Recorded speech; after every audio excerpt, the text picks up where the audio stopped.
All right, it's 6:30.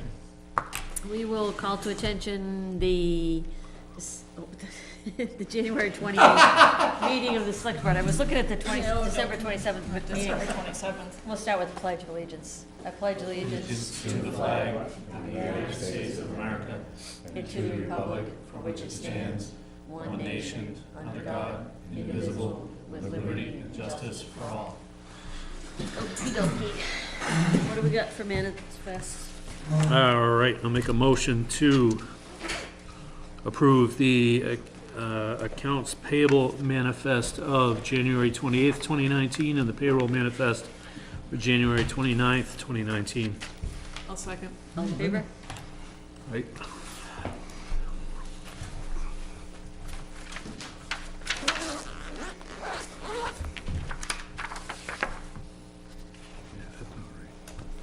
Yeah, so just strike it.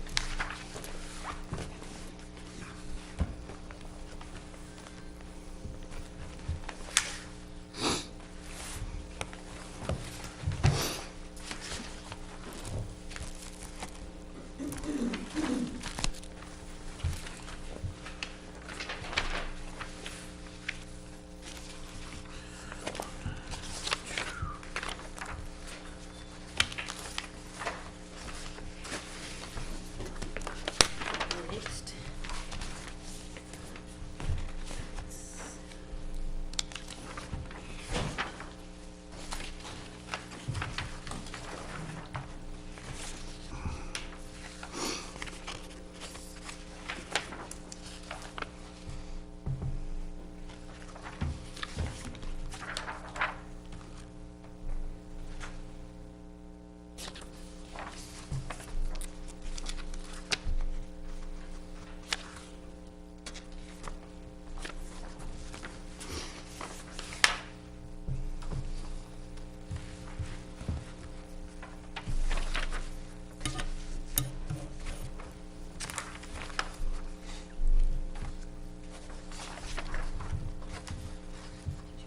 You didn't approve 1/7. No. No, just got a hard copy, Oh, okay. and it was just two minor edits. I gave But you to didn't, Glenn. We didn't approve it. okay.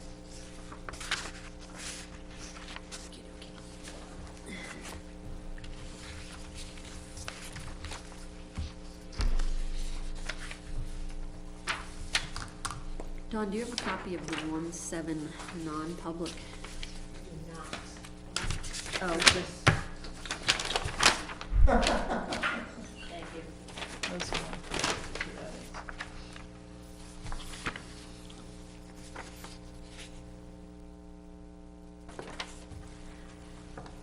Are we good? Are you still looking? Oh, sorry. No, I'm good. Okay. All right, we'll go into minutes. Did you sign it, Ben? Yes, I did. So I'll just say, appreciate you guys not voting on the minutes of the 27th when I wasn't here last week. I did have some changes that I sent to Dawn. And they are incorporated in the minutes that I printed. So do you want me to make a motion first? Yeah, you can do that if you want, yeah. So I'll make a motion to approve the minutes for 12/27 And you can do as amended, because there already are. as amended. So now do we want to open up for Second. discussion? I need a second, now we'll open for discussion. Yeah, I mean, a lot of what I did, some of it was just corrections. Line 46, it stated the town has plowed and helped maintain the emergency lanes to a certain extent. And I just kind of questioned the use of the word helped to a certain extent, because I think it's more like the town has plowed and maintained the emergency lanes. And I'm not aware of any situations where it was a joint collaboration. That was the only thing that I felt was, Yeah. I don't know if anybody has any comments on that. Line 55, option 2 is to continue maintenance versus continue maintain. That was just a minor one. Line 58, I was getting really picky and I hyphenated 6-month notification. Line 73, I took out the word and. Line 75, I changed liability to liable. Line 92, I just put in, the word as, it was missing. Line 97, the line said there are many emergency lanes that don't meet minimum road requirements. I changed that to some just because I don't believe that we've quantified that to justify the word many. I don't believe that there's been an analysis done on how many do and how many don't, so I just objected to the use of the word many. Any comments on that? No. Okay.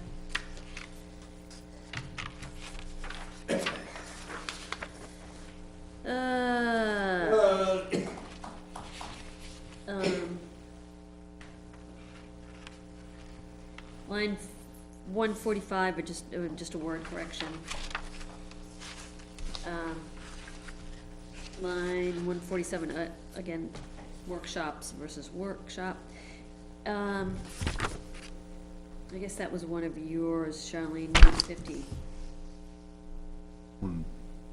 2, that's got your CA on it.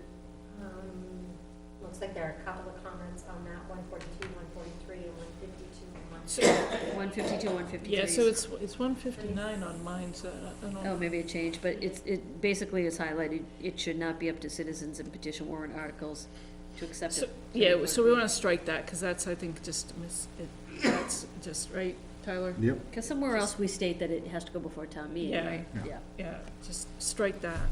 yeah, that's fine.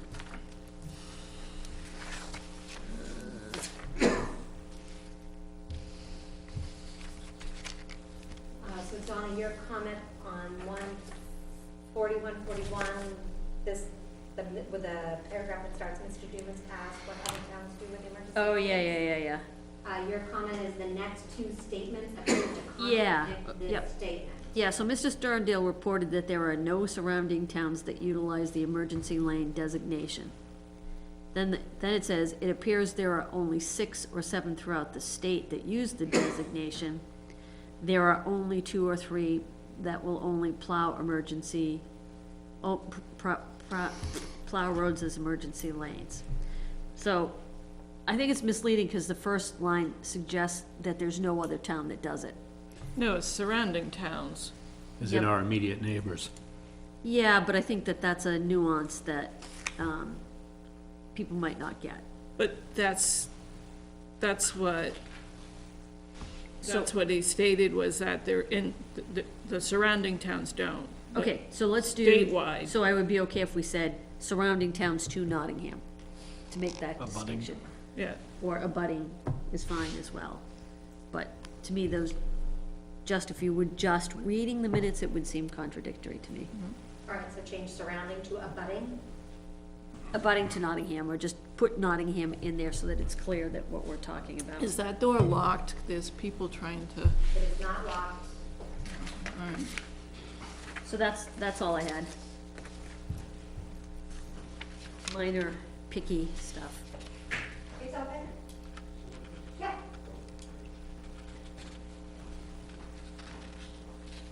Okay, I didn't have anything, and you got Ben's comment Yep, added in.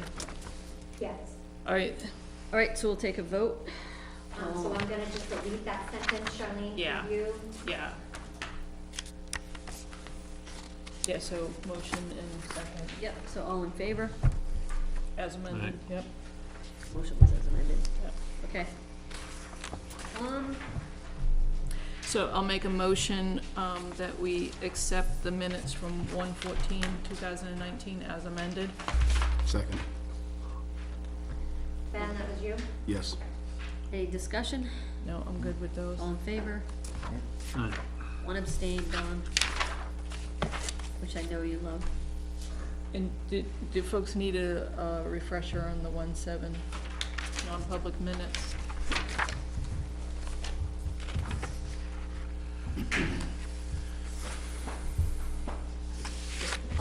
motion that we approve the non-public minutes as amended for 1/7/2019. Second. All in favor? All right, we're good on minutes. Goes back to Chris. Boards and committees, let's start with budget. They reviewed the town budget, had some questionings. Chris did a great job explaining in detail. Other than that, it was just a review of the town budget. What were the questions around? Chris, help me out here. You recall? Now, we went through everything that we hadn't done with the departments heads already.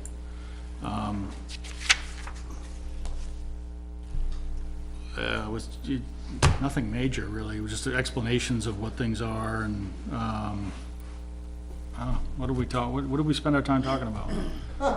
We talked about, recycling revenue. We talked Recycling, yeah, with the remod of the kitchen came kitchen, PFAS testing. up. When we were posting for the highway director, you know, What'd you say, Don? The mobile data units had quite a bit of conversation with Gunnar. Yeah, that was the prior meeting, yep. I can send you the draft of those minutes if you'd like. Yeah, that'd be good. nothing stood, Or you can wait till you have the minutes. Donna, nothing really stood out. I mean, it's Okay. just, you know. All right, planning? Planning, so, the final vote for the, site plan proposal for the, cell tower on Route 4, was voted on, it passed with quite a few abstentions. But, I mean, they seem to have met the legal requirements for submitting, you know, getting the site plan approved. So that's done, that's their, I assume that's their plan B if everything else falls through. They have that approved plan. Yeah. Okay. Yeah, and then after that, the only other major topic, we talked for a few minutes about the, job description for the planner. And they were supposed to reach out to you to give you some feedback on that. Okay. I don't know if they did. Okay. And then we, heard a conceptual proposal for a subdivision right at the end of Whites Grove Road. The 152 end, or the other end? The 156 end. I'm sorry, Yeah, 56, yeah. yeah. So there's a big lot there that they wanna carve up into 4 lots. And, On the opposite side of the street? so as you're going into Whites Grove Road, it's a big chunk of land on the left side of the road that they wanna carve up into 4 lots.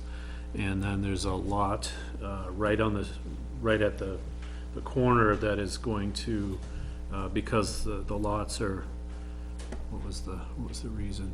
They were non-conforming in some way. So there's a big chunk of like swampland behind that lot in front that they're gonna,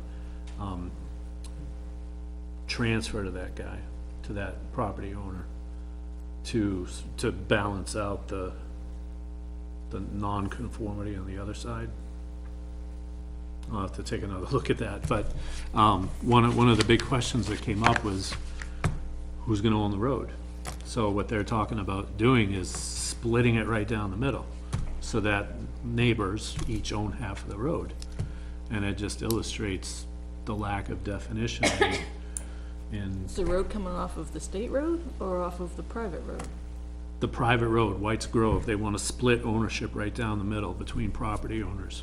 Oh, the entire length of the road? Just for that length of it that's within that, area that's gonna be subdivided. And so I asked, well then, who's gonna be responsible for it? You know, what happens when you have, feuding neighbors, and each one says, well, I'm not gonna pay for it, you pay for it. And then nobody takes care of the road. So Well, they're, it's only the start of the road, it's not the whole road. well, right, but then, But everybody beyond that point on the road depends on that length of Yeah. road to get there. So then wouldn't it be like creating an association like they've done in other? well, so there will basically be three three lots that touch the road. The fourth one is gonna empty out on the 156. So three lots, each owning their stretch of road to the middle and being legally responsible for it. But they came in for a conceptual, right?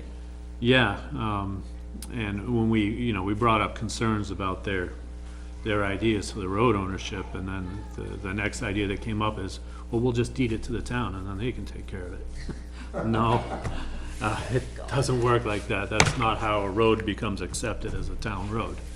So, like I said, it just illustrates how poorly defined, all of the terminology, the wording, the regulation, it's just, Well, we're gonna have to talk about that, yeah. cause I don't,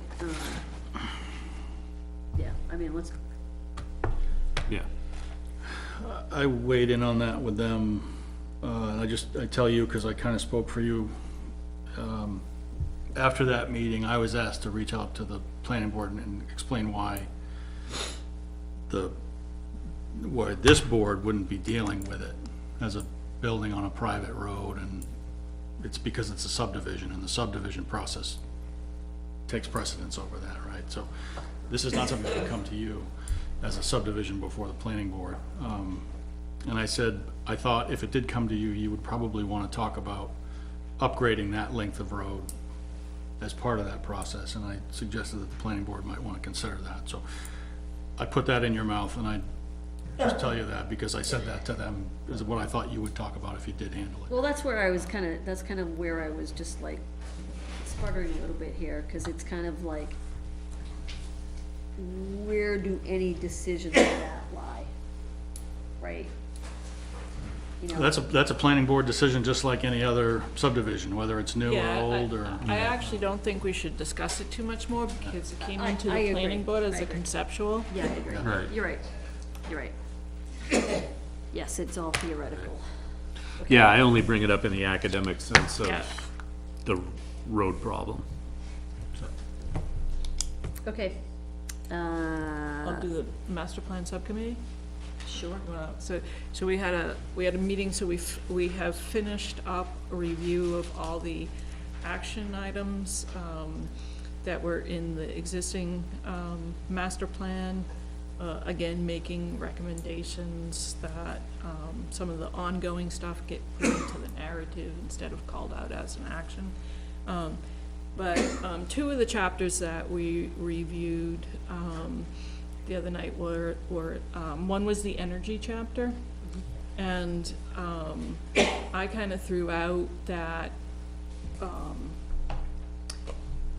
that a lot of what's in the energy chapter, when you read it, could actually be kind of rolled into, policy for capital improvement projects and not necessarily need an energy chapter, because when you read a lot of the action items, it states like, we'll look at renewable energy, and like, it's stuff that the town is doing now. So, there's part of me that kind of thinks that a lot of that in the energy chapter could just be rolled into standard procedure of business.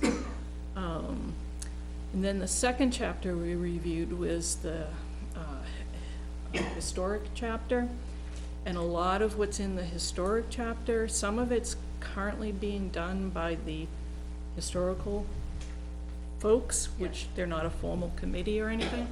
But one of the things that, that does, it does state is to create a heritage commission, which a heritage commission can kind of do a lot of the stuff that's in the action item, that's called in the action item. So, part of me thinks that in a fairly current future meeting, we should probably discuss, if we want to create a heritage commission, which there may be interest in it now where we're getting close to the 300, there's a lot of discussion about it.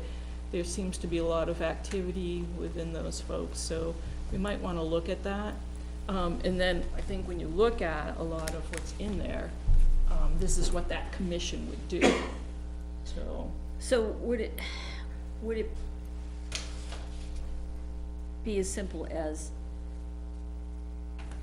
converting the Historical Society into a Heritage Commission. If they so, If they- if those yeah. individuals so want to do that, Right, yeah. yeah. And then that gives them a guidance. Yeah. And then, and then you could say, okay, here's what to work on. It's Yeah. pretty clear. So, Um, so in the master plan, the updating of the master plan overall, what is the role of this board? So, so right now I'm sitting on it as a board member, so, so someone should pick that piece up, you know, after March, but, so right now what it is just reviewing, and then it will probably go out to bid or come under the What will go out to bid? planner to update it. It's a two-year process. It's not something we can update on our own. You need to go out, you need to go out and gather data and, you know, on population and, you know, Okay. look at the maps and that kind of stuff. It's not gonna be anything near what it was the last time, but, because that was a big rewrite. But one of the things that you wanna do is get the community involved, so probably should have a listening session. But who owns that? Our board or the Planning planning board. board? Okay, Planning board so owns. that would be something that the Owns it. planner Yes, should help guide. yeah. Okay. So those happen, our next meeting, which is, forgetting off the top of my head, but it's in February, and we've invited Courtney to come, because the rec never got in, because it went off on its own, Yep, but it really should be rolled in, so. okay. So, it was a good meeting. Questions for Charlene?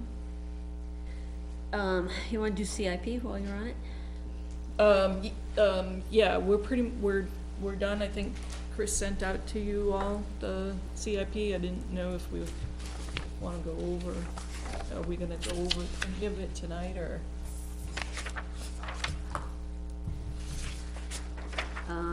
How long does it take to go over? I mean, like, how much time do you guys want to go over it? I think the key thing is just what's kind of the 6 years out. Did folks look at it? I mean, I didn't have a chance to so look at maybe it. we put it on the agenda for next, Yeah, let's do that. next meeting. What are you putting on the agenda? The capital improvement plan, Thank you. to discuss it. Okay, all good with that? All right, the 300th? They had their thing on the 26th, I don't know, I was away, but It was actually very well attended, and again, I thank the board for your input, and it was a lot of good ideas were generated, and exactly what you had got from the Marston idea. A lot of people had ideas that were great. Good, awesome. And then we're gonna talk about Marston, but we're gonna wait till Matt gets here, so we'll defer that one for now. Okay, that's all boards and committees, so Chris?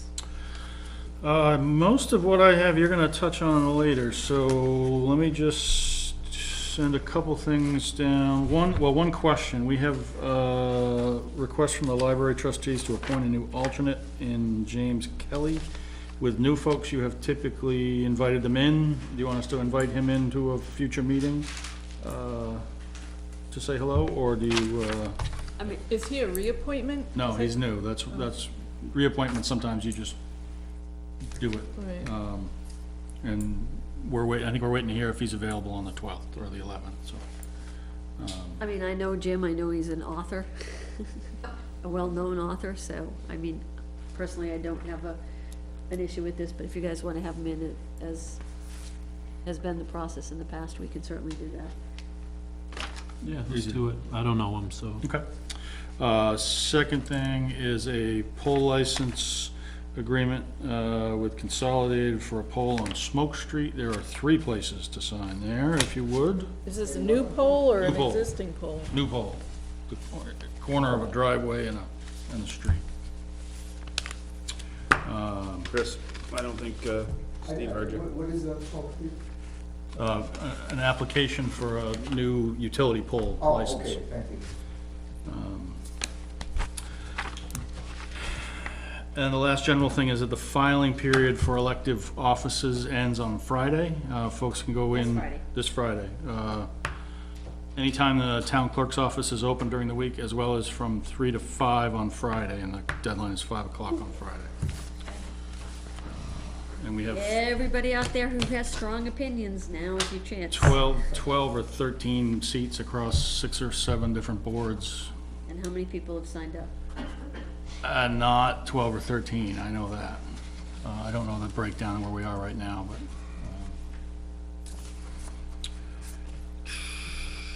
Yes, you too can join this fun board. It's like being at Disney. Budget committee needs like 5 people again. Which reminds me, they talked about reducing the 2, reduced by 2 members. They brought that up again. However, one wanted to wait and see if there's any people that sign up for the, Open position during the election, yeah, yeah, which, I think the Doesn't answer seem is to- 0 right now. hmm? I think the answer is 0 right now. Yeah.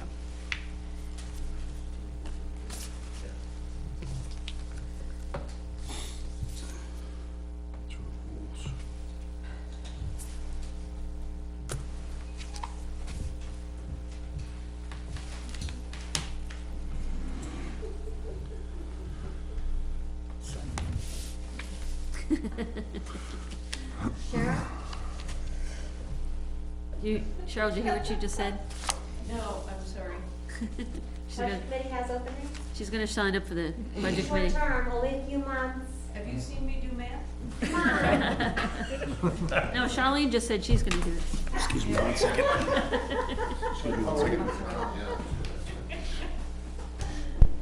No, you don't want me to do math? You don't have me do the math for you. You just need to provide your opinion regarding that math. I think she's on the fence, Dawn. I think she's on the fence.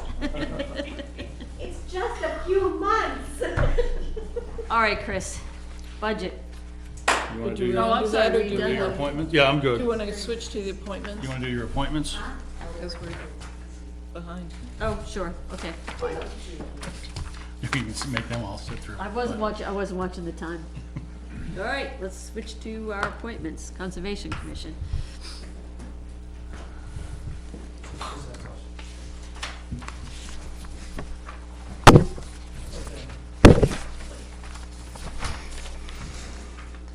Have the microphones been fixed on this table yet? I don't know if you want to, if we're allowed to sit with you. Go My husband wherever said he you want, I can't guess. hear planning board meetings because of the screech that comes over the feed. Right, thank you.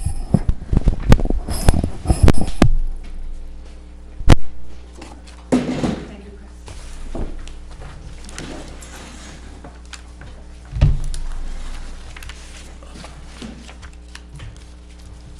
Sam, did you bring an agenda? There's one here. Okay.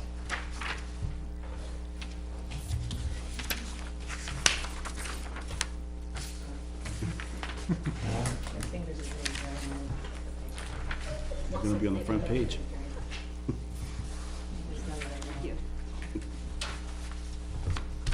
Another one to go up with the merits of Sam Demerit. We're not doing Mexican train here today.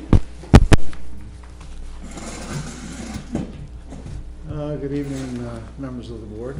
My name is Sam Demerit. I chair the Conservation Commission. And we had a draft agenda that we had proposed. I don't know if you've had a chance to look at it. Yeah, that's a good idea. Might as well start right off with that. You just got the copy of the, of this, so. Yeah, and Sam, just for folks, can you introduce the other members? Oh, over there is Susan Mooney, who is our secretary, and to my right is Cheryl Smith, member. Thank you. Dr. Cheryl Smith. Okay, the Bateman Farm and beyond. We were planning to, or we had done some work with the Batemans on the putting an easement on their property.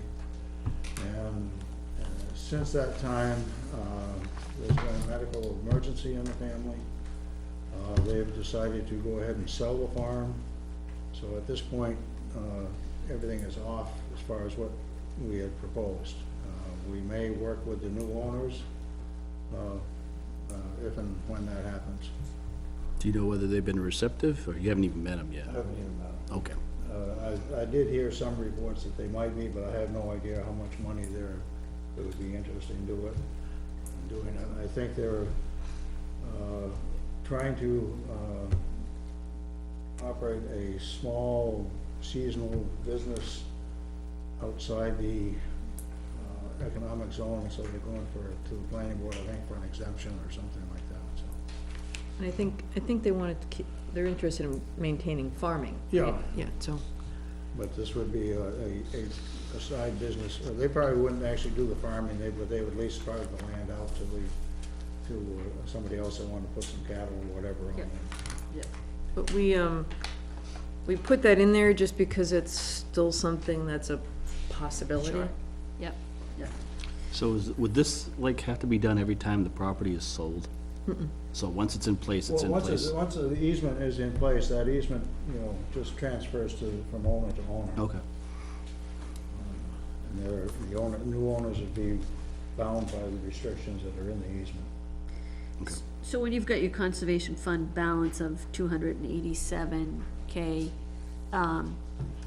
that doesn't factor in the 166 at all, right? It's like, No. if the 166 came through, it would be out deducted from that 287. Right. Yeah, I just wanted to understand that. Right, and there were several scenarios, there were 3 different scenarios. One of them is completely out now that Southeast Land Trust had proposed for this property back in October.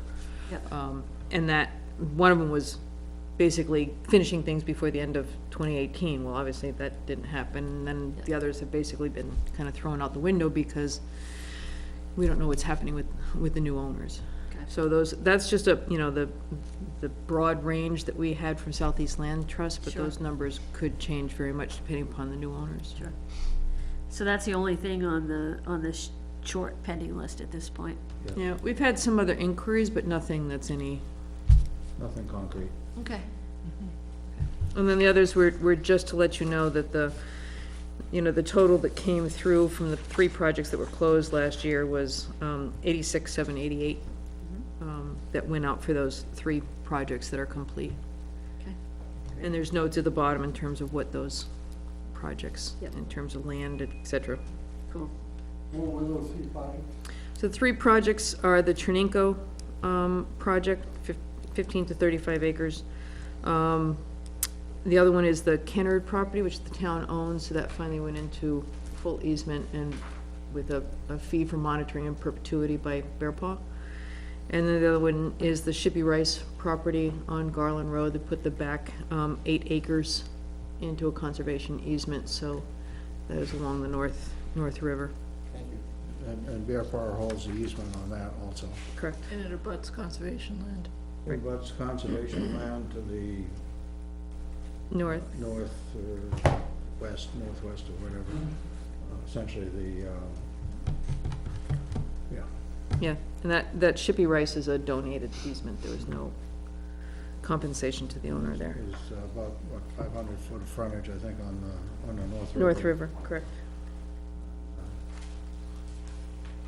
And Tenango was just another section of his piece that's on the east side of Case Road.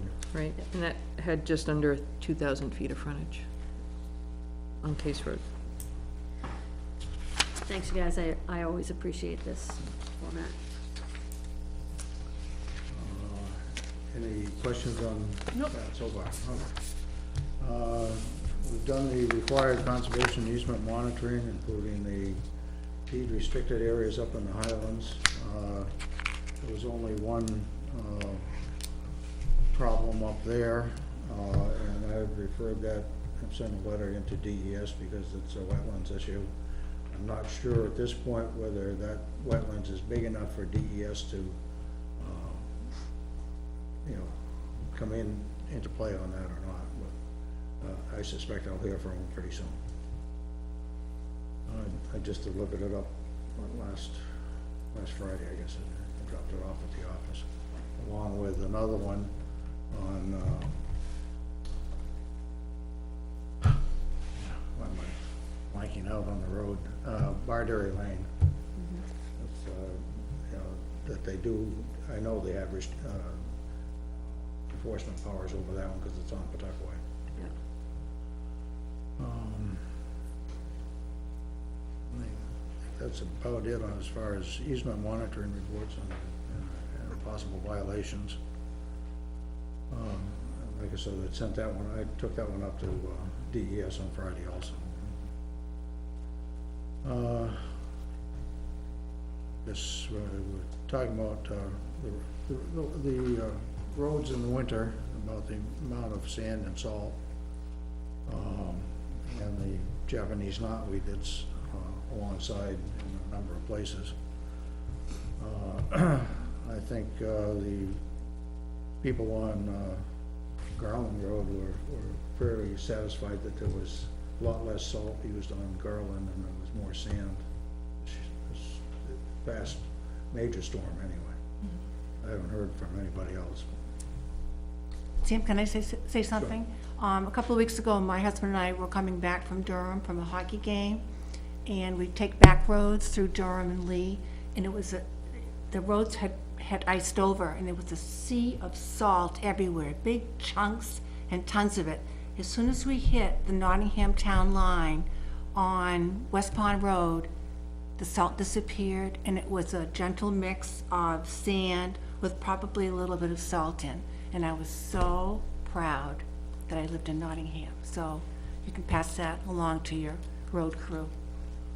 You know, with sand, there is a problem with siltation, but salt really destroys the vegetation.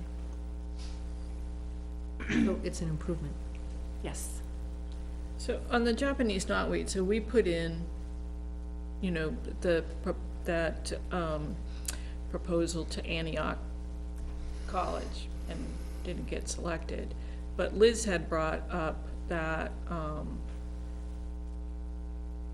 that is also in the summertime to work with the students on that. So we could resubmit that, that proposal to Antioch.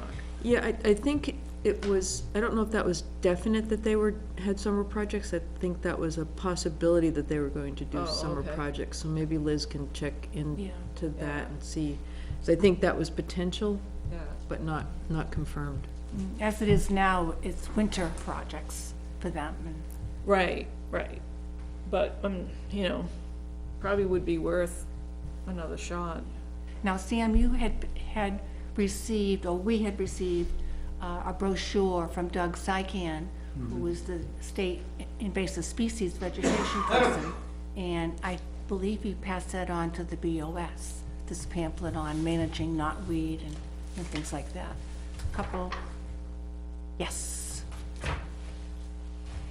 Don't hide it. Put my fingers on it right away. That was very good. I'm proud, thank you. I think we, was it sometime during this summer that we found somebody, you know, cutting down the knotweed as they were doing the roadside mowing along McCrillis and I'm not sure where else they got it. Freeman Hall. Freeman Hall. Yeah, but that information I brought to Dawn, and she disseminated that along with photos to members of the board this summer. Yeah, I mean, I think when we hire these mowers, and I think that's why it's important, if we can get the Antioch people to, help inventory where the knotweed is, we could give that list to the mowers, so it doesn't get cut. So, you know, but I think it's a problem because when it gets cut, it just spreads. Oh, yeah, by the nodes. It's right along the waterways. I think 152 is gonna look awful this year, because before, the state paved 152 last summer, they scraped the whole length of the highway, Yeah. dragging that stuff all up and down. They're, And then they provide us with pamphlets, oh, here's how you clean that up. Excuse me, I don't think they talk to each other. I don't think so either, Yeah, but, it's a big frustration to Doug Seigan, who is the person that deals with the invasive species with the Department of Ag, and he's, like, pulls his hair out when he looks at some of the sites where the DOT has done road work, and they're nice little neat clumps of Yeah. knotweed that starts to grow. yeah, you can't just plow it over or bury it. No. It, it's the gift that keeps on giving. yeah. It is edible. I'm good.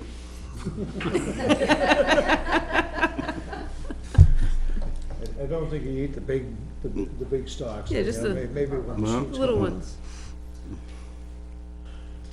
Okay, any further on that?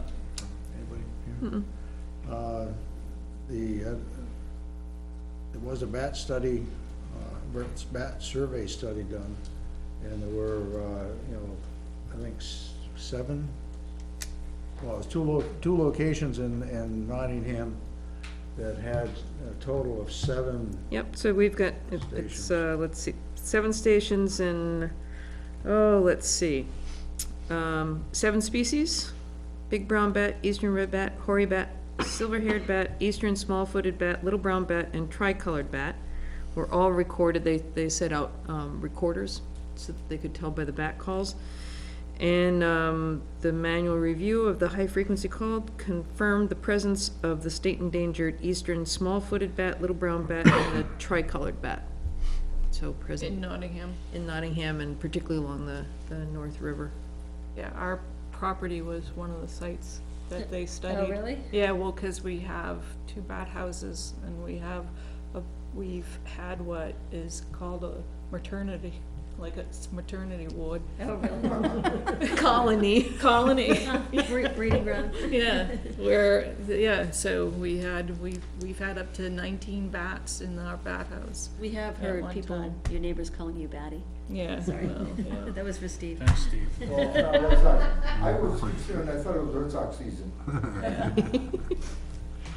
Yeah, so that's pretty cool. So, pretty so cool. yeah, it's pretty exciting. They had, they supplied the reports to us with more details on them, and, Yeah. but How many it's, different places around town?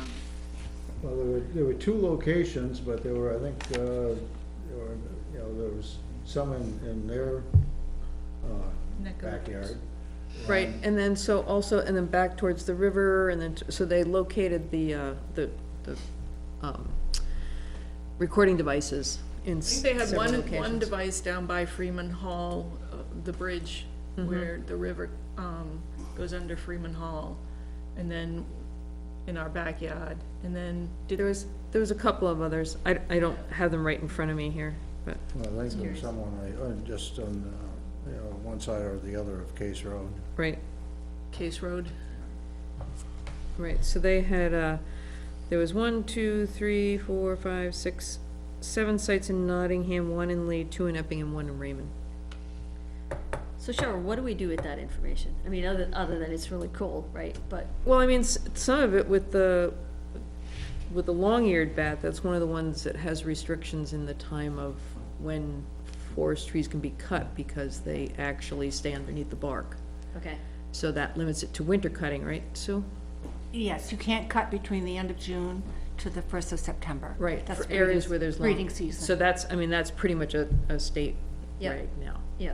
So, but knowing that that bat is here in Nottingham and in this general area, that just kind of reinforces that precaution for that. But, again, we've got endangered bats in the area. White nose syndrome is something that's out there, but there's some evidence that the bats are recovering from that and repopulating. So whatever folks can do to enhance bat habitat, leaving trees up that might have loose bark, because some of the bats will roost underneath those areas. Yep. Putting up bat houses to provide shelter. So could you guys like take that report and like do, like a presentation? There's going to be a presentation at the Upping Library this coming Thursday at Right. 4 PM, and the public is invited. This project was through a grant that was secured by the Lamprey River Advisory Committee. So they were the ones that brought in the money to be able to pay for the So could they instrumentation. do a workshop in Nottingham as well? Therese Thompson would be the person to ask. I think it would be a great newsletter article for the community newsletter, because I think that way it would reach It would more, reach more people. reach more people Yeah, in town. That's a good idea. I think it'd be great for that. We could try and summarize, I mean, it's a fairly long report, but we can Sure. try and summarize at least. And then just put a link to where the report is. Yeah, I don't know if the report is actually someplace that you can download I don't know it. yet. That'll probably come out at Thursday's session. So again, Sue, what's the time for that? 4 o'clock in the afternoon, Right. Epping Public Library. Cool. And if it's a PowerPoint presentation, it might be something that we might be able to get a PDF of it Just post it. and post it on the web Yeah, yep, page. yep. Okay, we've been working on a draft, on a river protection ordinance. We were hoping to have it done by the time town meeting came around, but due to some restraints, it just didn't happen, so we're hoping to, bring it in for 2020. That's our vision. Okay. That's cool. Sorry about that. And I wanted to add one more thing to the agenda. If we could make a comment about night sky bleaching and dark skies in the zoning ordinance, Nottingham zoning ordinance, section 4, article Q, I think. I have it right in front of me. On page 20, because we understand that there's going to be increased lighting out in the parking lot for safety.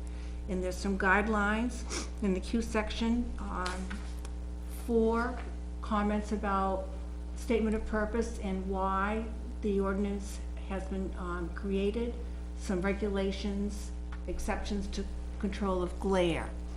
In addition, the Conservation Commission secured a senior project that Jesse Carlson had done when he was finishing up at Plymouth State.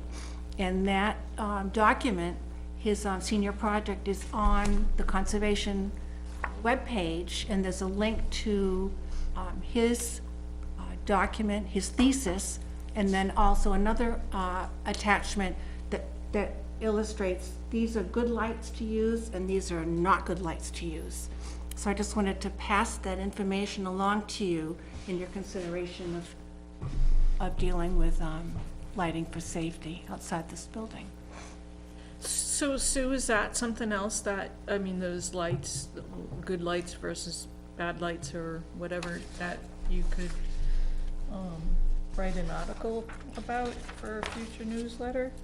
Based on his, I know you mentioned his study. Yeah, we were hoping that he would be able to give a presentation to the planning board Right. in 2017, but he had to cancel at the last minute, and then he moved on in September to a real job.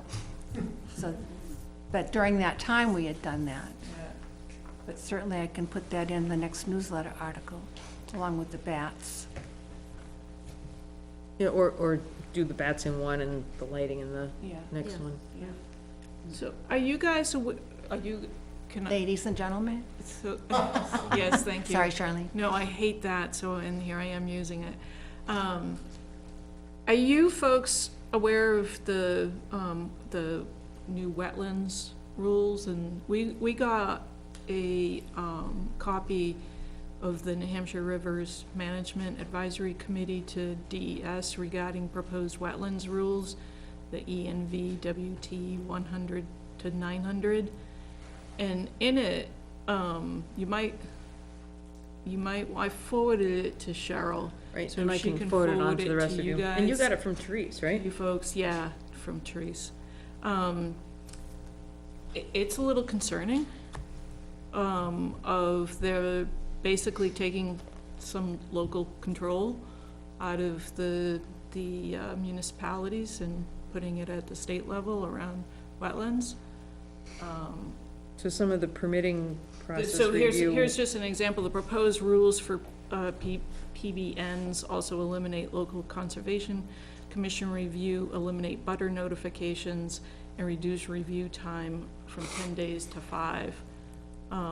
So she highlighted some stuff for that she was concerned about. And, you know, I think if you folks can take a look at it as well and provide feedback, I think we have till March to provide feedback. So it may be worth of another discussion. Yeah, I hadn't seen anything come out of the Conservation Commission Association on that in a newsletter yet, but. Well, it's good that we have time for public comment. Correct. So we can discuss it at our next meeting and get some more information. Yeah, and I think, you know, I think the planning board should be aware of it as well. And then the only other thing was just to mention that we've got a subcommittee, a Trails Subcommittee. Liz has actually been heading that up, and it's been pretty active with trying to find and planning some trails and thinking about signage and doing trail work to clear and put some trails, particularly through the, help me, I'm drawing a blank. Marion Daggett. Thank you. Yeah. Jeez. But also very active on the Kennard property. The too. Kennard property as well, so looking at planning trails there, and a number of members from the community, besides the Conservation Commission, have been helping with that. I think they're also planning to, open up some of the trails that are already existing behind here. And keeping them clean, and then getting them on the trail mapper that's available through Cooperative Extension. And the Trails Committee is going to have a walk on the Marston property at 2 o'clock on Super Bowl Sunday. Okay. It'll only be an hour or so. Plenty of time to still get back for the game and snacks. Yeah, but there's cooking and ironing your shirt. Shining your helmet. Painting the face. Okay, anything else, guys? I don't.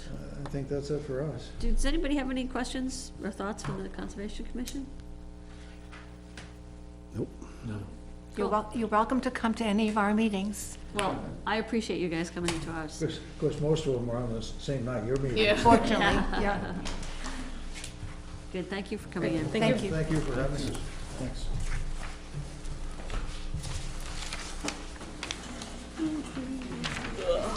Scoot out for 1 minute.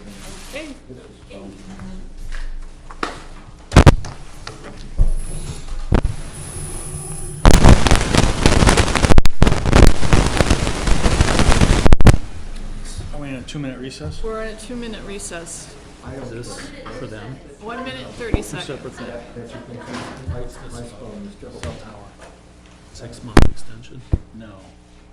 Consultant to help with the lease negotiations. That's right. Right? Gotcha. I remember. Yep. I was getting confused between. We're in an impromptu 2-minute recess, but if you guys want to move up there, we can, I'll introduce you and Blue lights, they finally got the word that they need to. yeah. That's so much, you know.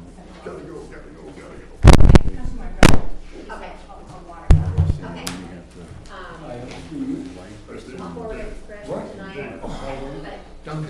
Pay the residual value, thing's not worth anything. It's completely dark.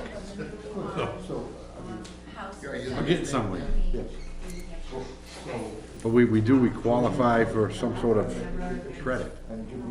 But then, I was telling Charlene, we might have to pay for the, whatever life's left in the. I don't know if you need the picture. I was just gonna say. Break the camera. I'll break the camera, come on. Oh, yeah, all that. So are you guys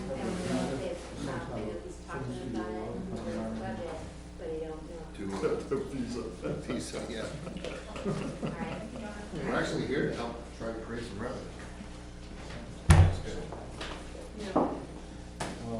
He introduced himself as a member of the media.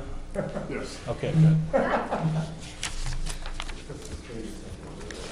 Was this RW?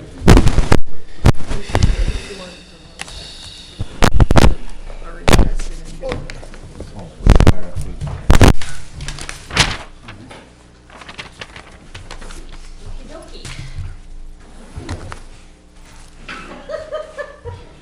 Sustenance. All right. You wanna wait for Tony? Yeah. We'll get one missing, huh?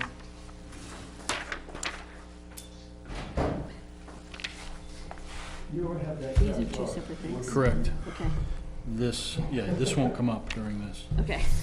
Yeah. Right. Had a conference call today with the folks that I work with in New York. I wore my Tom Brady shirt because it was a video call. Red Sox hat on top of that? No, or I no? just went with the Tom Brady shirt. All right. Set us up? Okay, so this is Dave Garvey and Duncan Chapman? Yes. From KW Commercial. Duncan, Dave and I have chatted over the last few years periodically about the former USA Springs property. He's a commercial real estate developer and broker, is that a fair, okay? Yep. And in one of those conversations, I mentioned that you had been thinking about solar production there in the mix, and he offered that he was involved with this other partnership with some similar work sorts, and a look at a couple of the projects they've been involved in. So I wanted them to come and see you, talk through what they're doing, what they have to offer around that property, and just kind of a kickoff of that concept. So Okay. around an RFP essentially for Okay. that. Is that a fair intro of? Just fine. Okay. Pretty good, actually. Excellent. So I'll make a quick intro. I'm Dave. This is Duncan. I've been in the area for a couple of years. I started real estate in 1980 and have been both an appraiser, a consultant, developer, and broker. We started this group specifically catering to government services, for small municipalities, state, and other organizations. What Duncan has done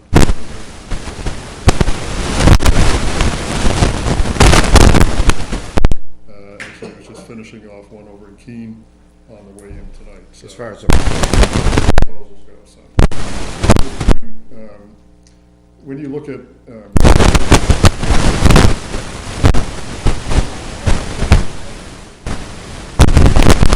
back all the way up to 30 and 40 meg projects, it changed a little. So what we're going to do is give you a little bit more information, because generally if you just go with one proposal and you have an unsolicited proposal, you're not going to get the best value for your money. So what we're here to do is just kind of give you a little bit of flavor as to what can happen. So I'll let Sure. Duncan jump into that. Yeah, and as David said, this group is KW Commercial. We do commercial transactions, traditional commercial work throughout New England. And as Dave's already mentioned, we started a separate group called KW Government Services about 2 years ago, and have literally just taken it across North America with the approval of our president down in Austin, Texas. So we're kind of really reaching out, but focusing back on New England and specifically the solar projects that we want to talk about tonight. We've completed 2 projects that have been up and running for 2 to 3 years. One for the town of Mendon. I think you have that case study in front of you, and all the other one for Fire and Water District down in Wareham, Massachusetts. So these solar projects that we're talking about here, these case studies you have,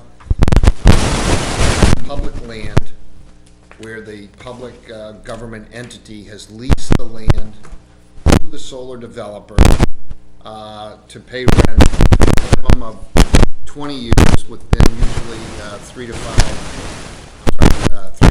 5-year terms after that.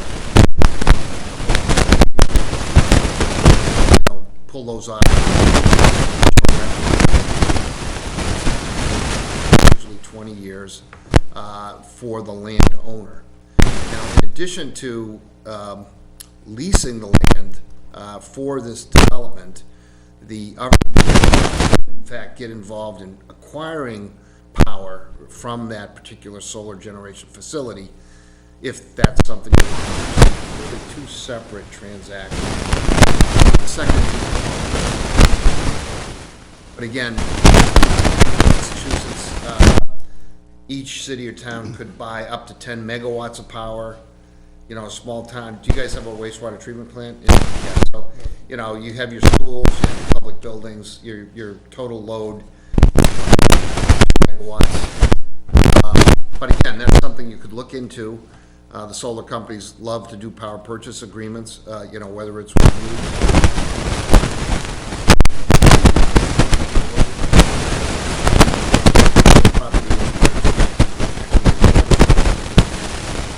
So the developer would then look to potentially find a place in the New Hampshire Eversource load zone, because those are the way the rules are written. Depending upon the size of the project, as Dave's alluded to, you have two types of projects. One is called a retail project, and typically those are in the 1 meg, 5 meg, 10 megs. And the retail structure, the developer is able to sell that power for a much higher amount, 15, 14, on state rules would monitor that particular type of a transaction. Bigger projects, as Dave just mentioned, we're just completing an award to a company in Florida. That's going to be a wholesale deal. Revenue to the solar developer is in the cents, so it's a wholesale deal. The major difference there is that in a wholesale deal, the developer is investing directly into the transmission. In a retail deal, deal out in the middle of the woods, in this case in Keene. The solar developer will actually build the substation. Where in a retail deal, distribution lines, and then the power will go down to the closest substation. That's a little bit of the and retail. You guys would consider Nottingham. There's going to be a difference in pricing that the solar developer can pay the town for the land, depending upon if it's a retail or a wholesale deal. I mean, they'd rather do retail deals, and they'd rather build as much as they can. So there's usually never an issue. Well, will they try to build as much as they can? It's more money for them. The grid can handle as much as the site plan would allow under your zoning. You know, considering wetlands, considering neighbors, considering all the issues that a site plan has to do. Every solar project has to go through a standard site plan review and approval of the community it's built in. So there's and there's been enough solar projects. You guys have driven by enough solar farms to understand, you know, a lot of the issues there. But so that's kind of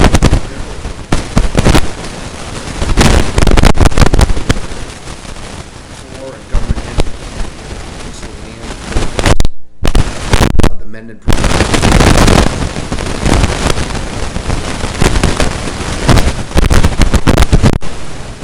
was like 2.6 or whatever it says in the case study. So, it's really not rocket science to do these things. It's an engineering study. Does the land work, you know, if it's gonna be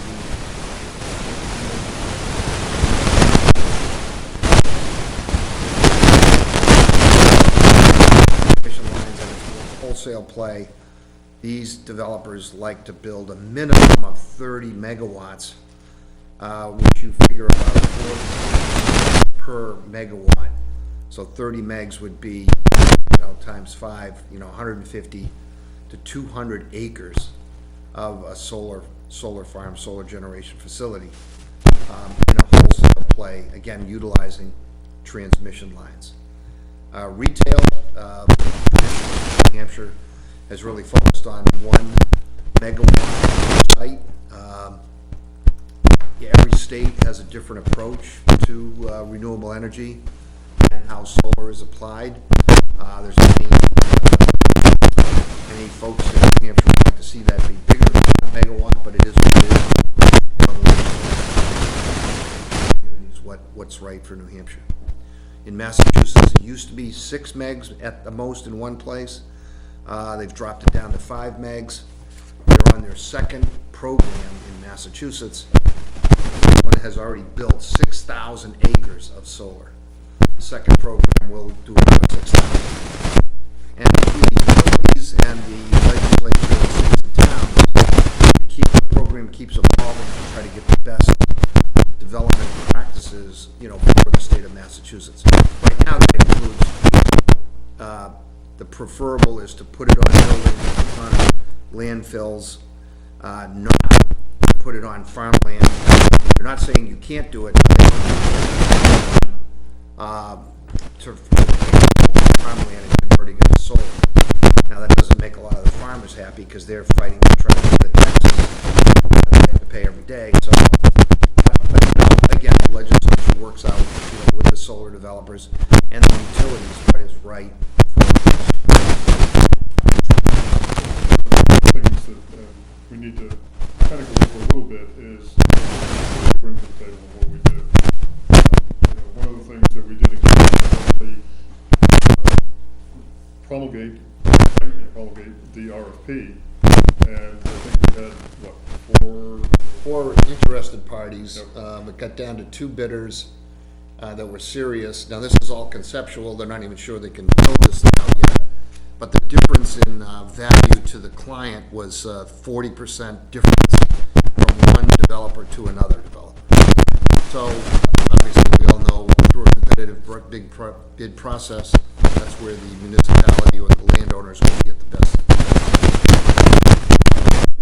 so when you back up and you think about each project has to be looked at in total as to what can go on the site. Again, when you start off with an RFP and you have respondents at that point in time, the respondents are going to do their engineering analysis of the property. Obviously, you've had one company that's already looked at the land and determined that they'd like to do something. What that is, we don't know. But once they decide what to do, it's a long time frame. There's a long horizon with gateways in which there are small amounts of money paid as deposits. And then as they move forward and get to the point and each study is completed, and if it's positive, then they move on to the next step, and if that's positive, they move on to the next step. So it takes a period of time to get to that point where you actually have the knowledge that the contract is going to be fulfilled and that they're actually going to build something. So everything takes, what is it, probably a year or 2? You're looking at a minimum of 18 months once you would select a developer to be able to get through the process with the utility and the state DEP. The site plan, again, it's a site plan. So as they get their approvals to do the project from the utilities, at some point they would then come in with the site plan and then get the site plan approval. So that's the way that works. But as Dave said, it's 18 months, more like 24 months plus from when approval forward to when it would actually be built. And the majority of that time is really spent with the utility to make sure that the solar generation facility can safely be worked into the grid with all the nuances of that grid. It's an electrical engineering study and exercise, and only the utility that's responsible for the grid is satisfied that the electrical engineering design of the solar farm is going to be compatible with the grid, not harm the grid, take into all of these different things into consideration before they actually would allow it to be approved. So are you suggesting that you guide us through that entire 18-month period? Yeah, our end goal would be to be hired by the town of Nottingham to be your broker consultant, as Dave's already mentioned, to issue the RFP. All of our work would be totally in development with your boards, Conservation Commission, your town council, your town planner. So we would act as an extension of your team, but our focus would be to shepherd the project through the process, issue the RFP, because this is town-owned land.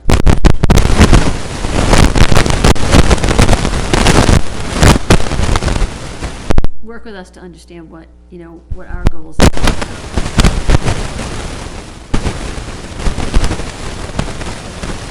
We negotiate once selected company, as already indicated. And so help us negotiate, make a final decision, and then your role ends there, or your role continues after that point? Role would generally continue on a more consulting role from that point forward. We're not engineers. We take it to, okay, we got everything done and all the engineering. From that point forward, then it's actually going to be the building inspector and the electrical inspector who really will make sure that the project is built. And the site plan is built accordingly. What specs are approved. We're not involved in the construction management. If other questions come up on the solar generation, we were to get initially, 10 megs approved, and then they changed to 8 megs, that could change the economics. Help. That would be an additional fee.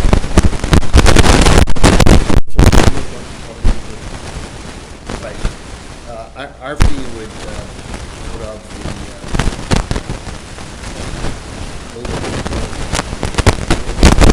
the solar generation facility. What we have up front would be splitting some non-refundable costs that the town would help cover some of the, but they'll typically 30% when they complete their permits, 35% when they start construction, 35% when they finish construction. But our money is coming out of the revenue from the project, not from. In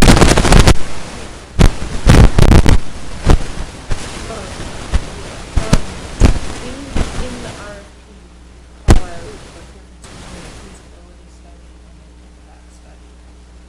Are you just, are they the same study? Same study. And one of the first things, again, once the taking on all this study directly with the utilities to make sure that the electrical and Part of our job, kind of like the babysitter.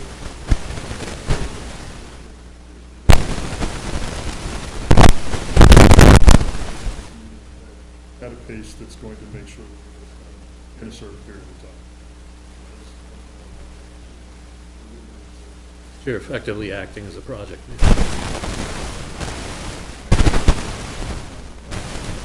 By definition, that's exactly. I think the majority of the work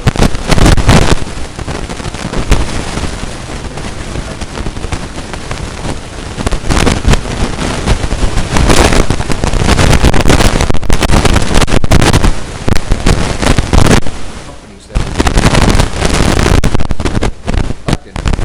we want to create some competition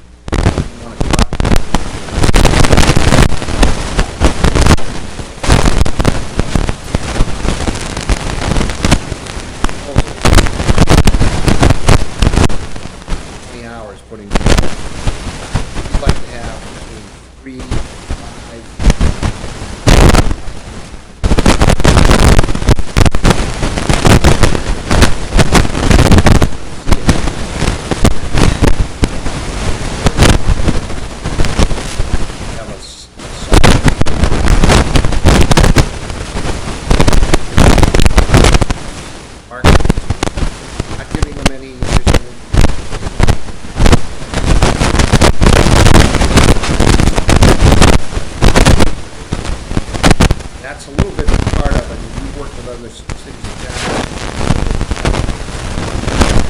Somebody put in.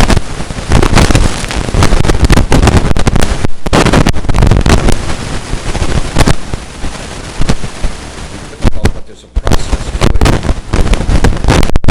it in somewhat of a complex specialty field, obviously. How many developers are there? Crazy. When Established developers are there? again, I think, you know, if we try to put this, I mean, I think we could see, you know, that would have interest. Is that when- across the country? That'd be, How many megawatts? I think if you're, you know, you're in that, 3 plus, you're gonna see that much. I think the trick is, ones, because it's not necessarily, you want,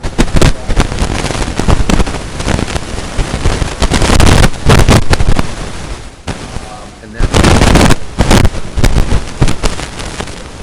at the end of the day, particularly with 5 or 6, there's going to be a sweet spot on the pricing that is going to come in the market, and then you have to decide on which and literally partner with for 20. And how do they hold it? Are they going to hold the project, or are they going to?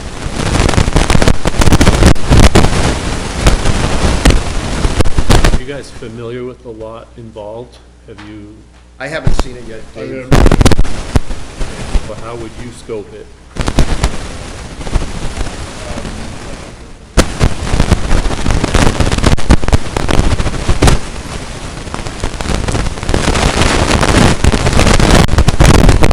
and start looking at that project, and we look and see.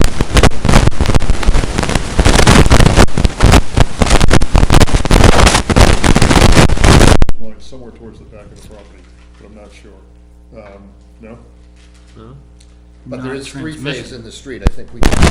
Three-phase, there's three-phase on the property. I'm not aware of any transmission Right. smoke. It does make it a retail project.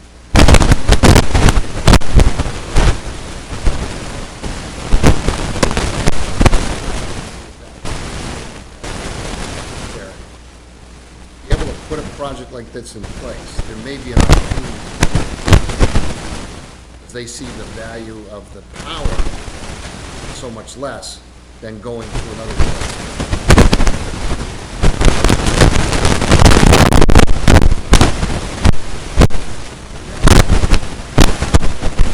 Facility right there in a former manufacturing location. We would, that site in Nottingham.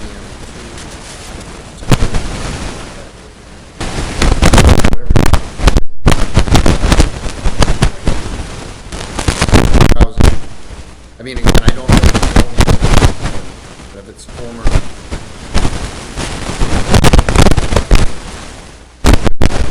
You know, manufacturing, light assembly, it could be warehousing, I mean, whatever your zoning allows is what I'm suggesting. I think that structure was, what, 170? Yeah, what, we don't know if it's viable or not. Right. And it's At the- been sitting there naked for a long time. Yeah. What was your per acre estimate for the number of megawatts, or for? And particularly for the retail solar, which higher down.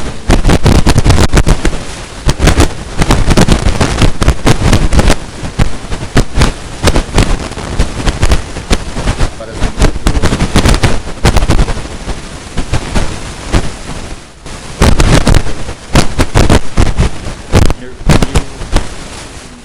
This megawatt, 356 was the part we were talking, so that would get a lot of that. 5 acres? Yep. 25 acres. 140 acre parcel. So, what would you envision for the other It would be an 70%? alternative. An alternative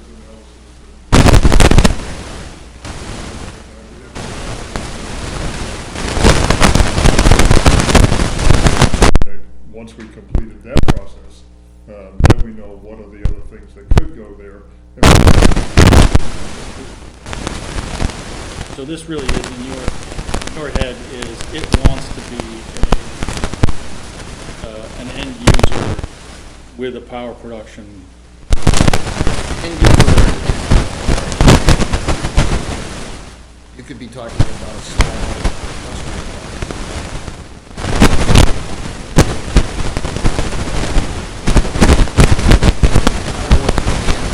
Yeah, well, but to in your vision, it's not exclusively solar. It's solar, or it's end user plus solar, solar plus whatever that looks like. So I just wanted to flush that out for you all. The other thing that we've been talking about is pretty much exclusively solar.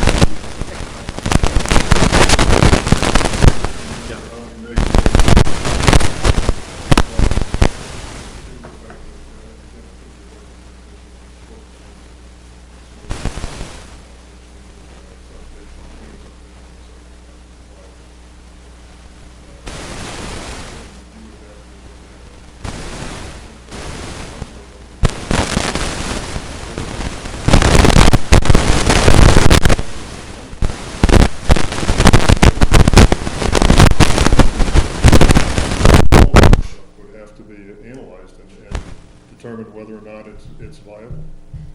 So that raises additional questions.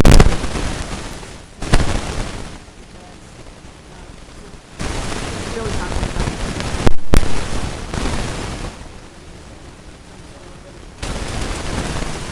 Yeah, we're talking about consulting and brokerage.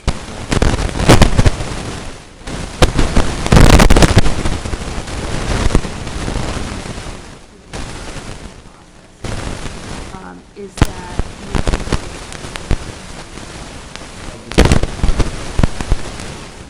but now you're talking about a feasibility, alternate use, and further development, which I'm assuming is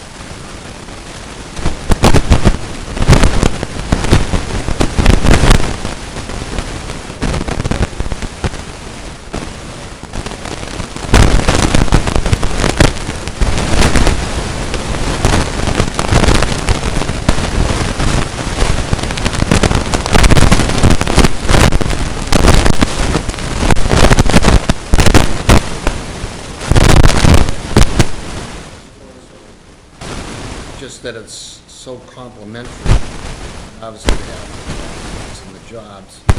Yeah. It's not just the zone.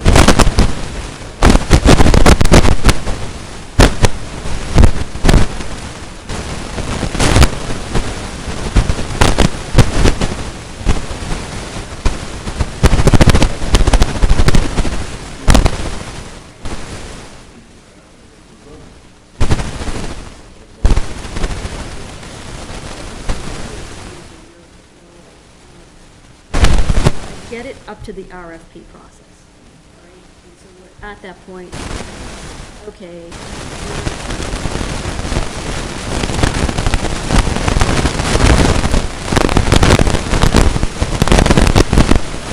Town council would draw up, because this is gonna be a ground lease, as I already mentioned, for 20 years, initial term, 3 to 4 5-year terms. Okay, so we got contract.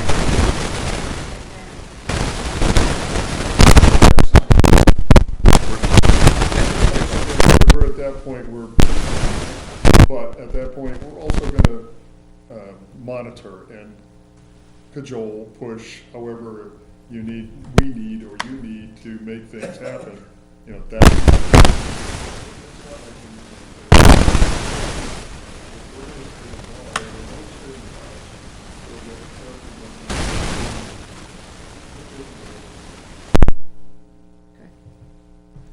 I just wanted to go back to your question about development. Our contract, if you decided to put in there beyond the solar project, we would look to be the broker for the town for basically a no-cost contract. Now, in this particular project that we're talking about, if you're trying to figure out, well, we like the idea of a small industrial park with 4 or 5 users, we're not civil engineers. So if you wanted to pursue that,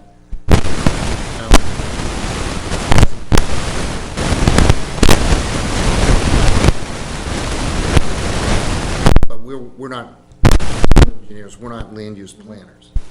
Our come once that plan is approved by the town, and then we would help market it, and then we would take from the sale of the parcels.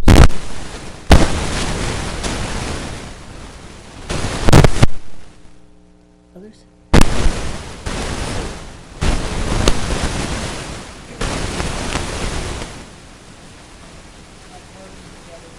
Before the RFP is sent out,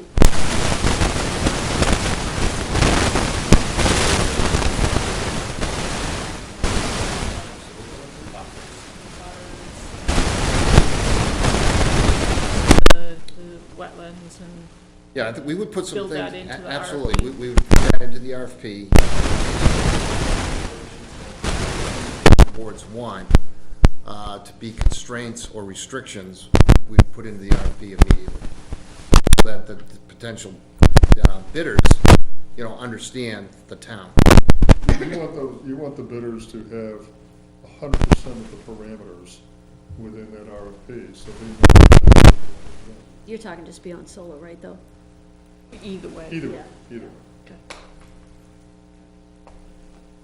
What, so similar types of projects you've done in New Hampshire or developments in New Hampshire are where? Well, on the solar, the one that we just mentioned, Keene, which is a wholesale project, that's our first wholesale project. Now, wholesale projects are somewhat new to New England because of the hills. We don't have Texas, we don't have Arizona, where you see these massive. Having said that, there's a 20 meg project being built in Ludlow, Vermont right now that is nearly complete. It's been 2.5 years, more in the planning and approval stage. Once they get the approval, it's in the 4 to 6 months to build these things. But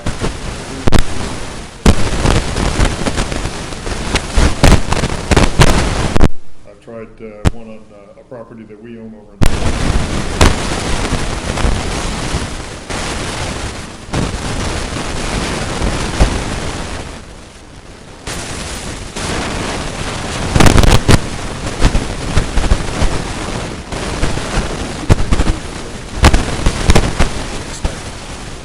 finished probably 10 or 11.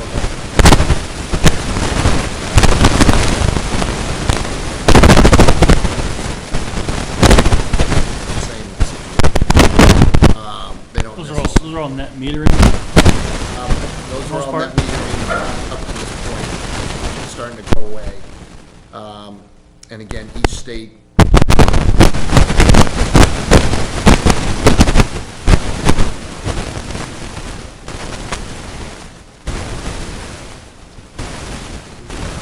We've pretty well maxed out our Eversource.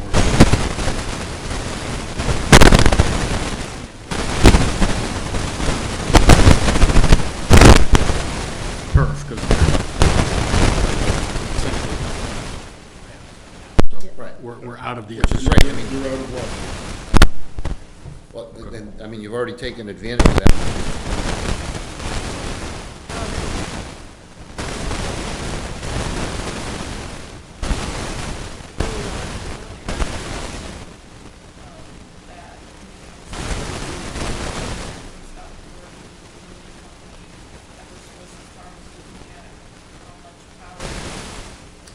Right. Out in, so help me understand that, because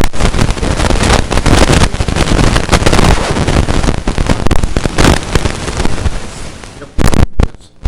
So, again, this would be a retail project. Whatever gets built on the site has to go through those distribution lines, and then the closest substation has to be able to handle that load.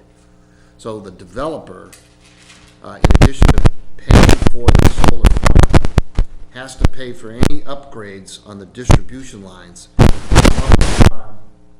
to include upgrades at the substation.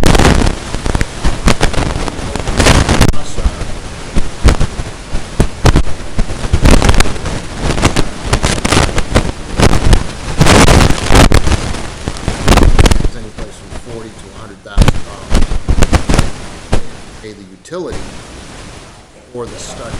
And once the study's done, then they're gonna say, okay, now that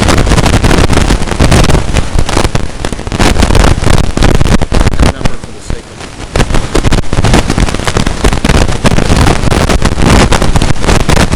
of $500,000, we probably got a deal. If Eversource comes back and says it's 1.2 million, and there's nobody to negotiate with because everybody knows the utilities, they give you the price and that's it. So, and that, once they know that, like, which is Dave's already mentioned, now you're, 6 months, 9 months down the road, then they can put that back in and say, okay, is this project financially feasible? So until that study is done, until they have the blessings of the utility and whatever costs are associated with the upgrades, then it's still, it's in study, format. But It's in- all, that entire process is post-acceptance of an RFP. Because they're not gonna go through all of that unless they know that. That's correct, so, that's right. Yep. And as Dave's already mentioned, there will be non-refundable monies, that would come to the town, every, 6 months, it depends on what the negotiation is. Yep. That keeps them in the game and we make sure that they are delivering on their deliverables, which we would have already put in the contract in advance. Pre-application, wetlands delineation, submission of the study to the utility in so many months. Yeah. We can't control the utility, but we can control that the developer stays on a schedule that is reasonable and shows progress. Is the only risk mitigation, the biggest risk for the town with this parcel is lost time. We don't need the property for anything, it's just the time it's gonna take to get it back on the tax rolls. Is that ongoing payment method the only way to mitigate that risk? That periodic, Well, I would, those deposits offset by future payments, or they? well, again, knowing the amount of acres and knowing how much big this site might be as far as solar, and knowing we have 100 acres, give or take, to play with, I'm sure Dave and I would recommend pursuing economic development and the development of the rest of the property at the same time in parallel. It's always, again, you've got your solar following a path. And if you know that path is 2 years out at a minimum, and there's potentially even further time down the road before it's fully built out, then it would be in the town's best interest to absolutely start doing something with whatever areas are not identified for that solar. It makes all the sense in the world for you financially to get that moving as quickly as you can, because again, we all know development takes time. You have to go through and do all the appropriate things you need through the boards, et cetera. But it's also a matter of the market. We're at that point in the market now where we don't know that it's going to go into a slide, but all the signs are there that the market's beginning to turn. So as that market now begins to turn, now we have to plan for that in addition to the physical planning for the site itself. So that will influence what you're going to do with the site itself as you move forward. And I would say, based on your current zoning, that's just where you are today. If you thought as a group that you wanted to pursue the development of this, you could come back and have public sessions with, the community to say, we're looking at potential economic development out here at this site, and you guys lead the discussion with the community. What would the community like to see there? would you like to restrict it, or would you like to leave it as is? I mean, we can talk to you about what's out there in the market. Everybody probably understands, you know, Madison, Maine, has 40 acres of greenhouse where they're growing tomatoes. You have to have natural gas to make these greenhouses work. I don't know if there's natural gas out there. Nor water, nor sewer. No water or sewer. Yeah. Anyways, you know where I'm going. I mean, you've gotta be able to develop something that the site can support. But you could figure out what that is, and then we would market to what the town would like. So, Okay, any other questions or comments? All good? Yeah, this was very helpful. Yep, good. great. Thank you for coming Thank you in. for having us. Thanks, guys. Thank you. Yeah, watch Yeah, watch that. that. Speed bump. We covered some of this stuff. Okay, great. Thank you, there's 5 of us. Thank you. Thank you. Good to meet you. Thanks for coming down, over, up, whatever it is for you. Okay, let's move along. Matt's here. Come on down, Matt. I have John Samasco with me also for moral support. He's the resident of town here and the president of the Lamprey River Little League Association also, so not just Nottingham, but the whole, you know, Awesome. the greater youth organization that our children are all involved with. Great. John volunteered to come with. For those of you who've forgotten or don't remember, my name is Matt Kachukas, random volunteer in town here trying to get the Marston Field property developed. And I came today because we've kind of run out of options as far as what we can do with, based on the current funding that's been allocated towards us. If you think back to what we started with back in, you know, well, I mean, the town's technically owned the property since 2013 for 6 years now, but 2016 is when we passed the warrant articles for $200,000. Of that $200,000, $100,000 came from the town, $100,000 came from the rec department. So our initial impact on the town has only been $100,000 so far as the tax burden. The estimate that we were given from Ironwood back in 2015, that was the consulting group that the Marston Property Exploratory Committee, for the whole project was $5 million. For, you know, the small chunk was $1 million. For the part that we're talking about now was $500,000. So we did our best to chip away at that piece of it. We have about $25,000 that we've gotten in volunteer services. We've had some surveying equipment donated to us. Some aerial surveying was given to us at a cut rate. All of the engineering stuff, about $15,000 worth of engineering was done for us by a member in town. So we've knocked about $25,000 worth of free services. The problem is we're down to the point where to even break ground and do the rough grading on it, we're at $260,000. And of our original 200, we've spent $7,000 only. And then another $3,000 in like maintenance and that kind of stuff over the years on it. But there's $190,000 left. And we just can't get it down any lower than that. I mean, if you look at, you know, we had a $500,000 nut to crack. You know, some of the things in there don't necessarily apply as far as like the utilities and that kind of stuff, but you know, we're pretty close to the final design plan for that original 500, and we're going to get it down to pretty close to about $300,000. But there's only $200,000 or, you know, $190-something thousand left in the budget right now, or in the unspent funds right now that the town has allocated. So I'm here today to, as you know, just to volunteer to see what you want next. Yep. I mean, what can we do to get this project moving? Is there still a will in the town to keep this project moving? John's here to demonstrate that, you know, that there is a need for baseball projects in town. There's a need for the soccer field. There's a need for a lacrosse field. This multi-use field has it. The hiking trails, some accessible hiking trails, which are a part of the initial part of phase 1. There's a need for that. So the need still exists as far as, you know, what we see as the end users. It's what you see as the elected officials, and, you know, are we willing to pony up some more money to make it happen? John, can you speak to the need a little bit? I definitely can. And much like back in 2000, I think it was 15, 16, the concern is safety. We have girls playing on the softball field at the school on what is ledge. And you know, I'm sure many of you can attest, kids get bumps and bruises all the time, you know, whether it's here or there. But, you know, it's to a point where we have a lot of parents concerned about, you know, their safety there. So that's obviously our number one priority, you know, is the safety and caring of kids. My concern here, actually, in this parking lot, is on game days, whether it's school overlapping with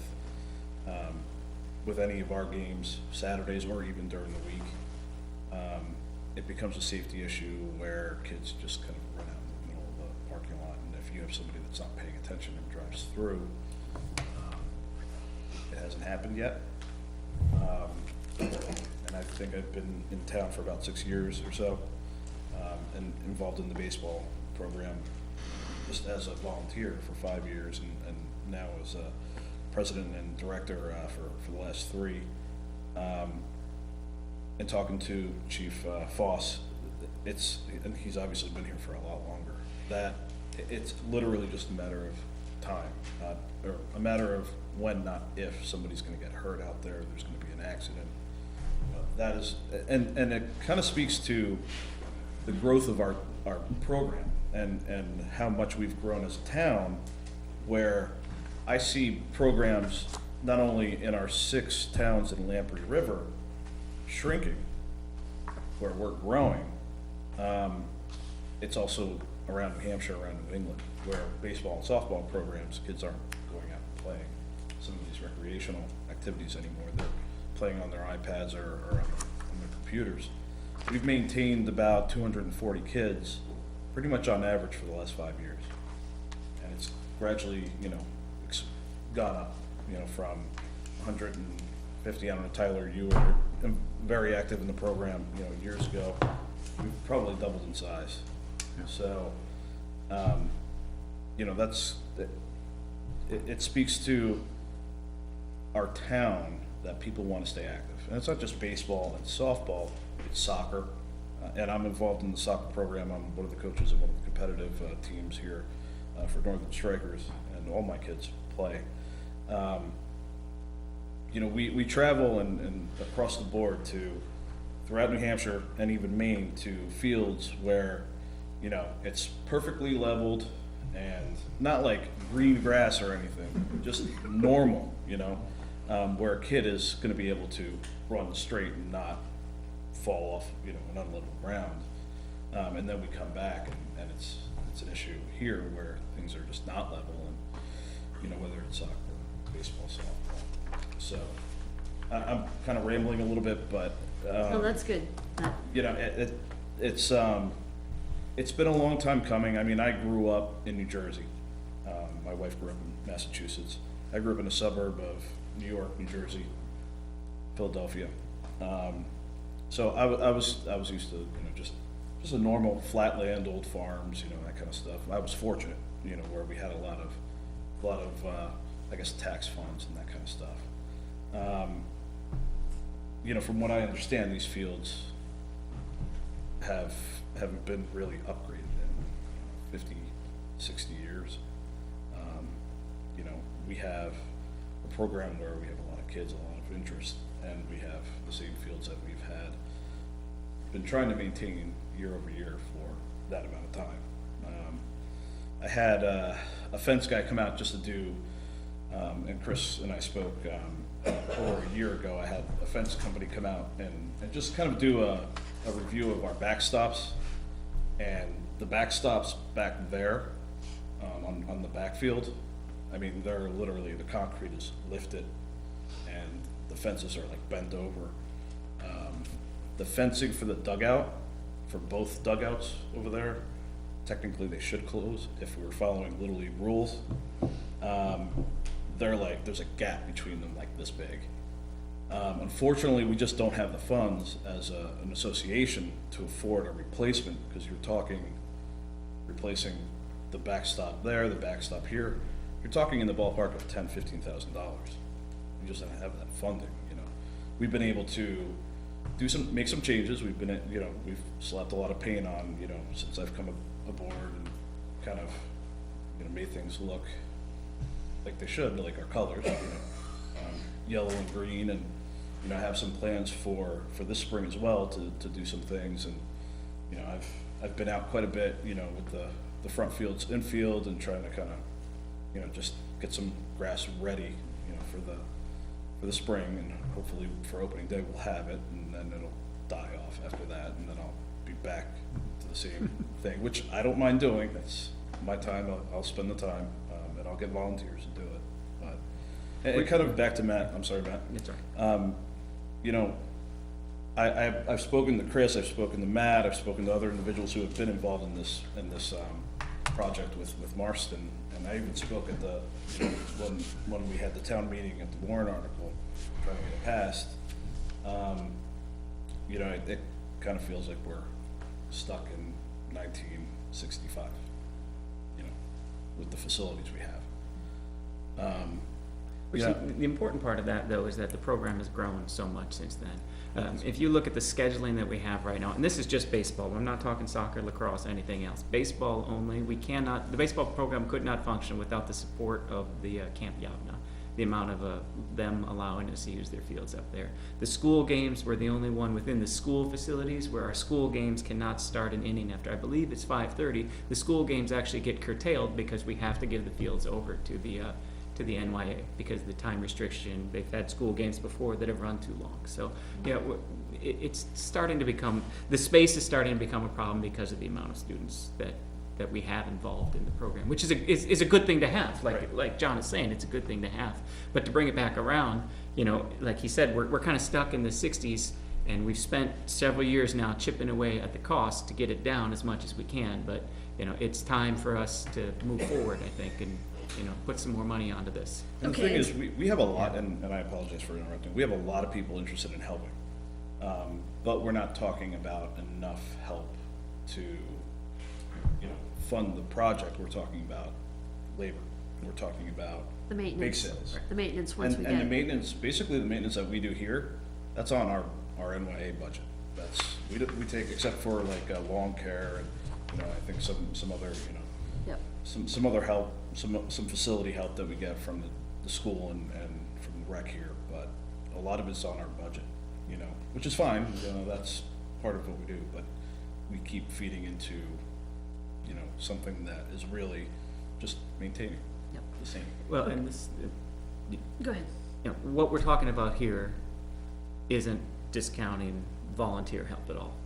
We're at the point now where we need excavators, bulldozers, dump trucks to come out, things that the volunteers in this town can't do. We tried to get that piece of it down to the $200,000 we have so the volunteers could take over.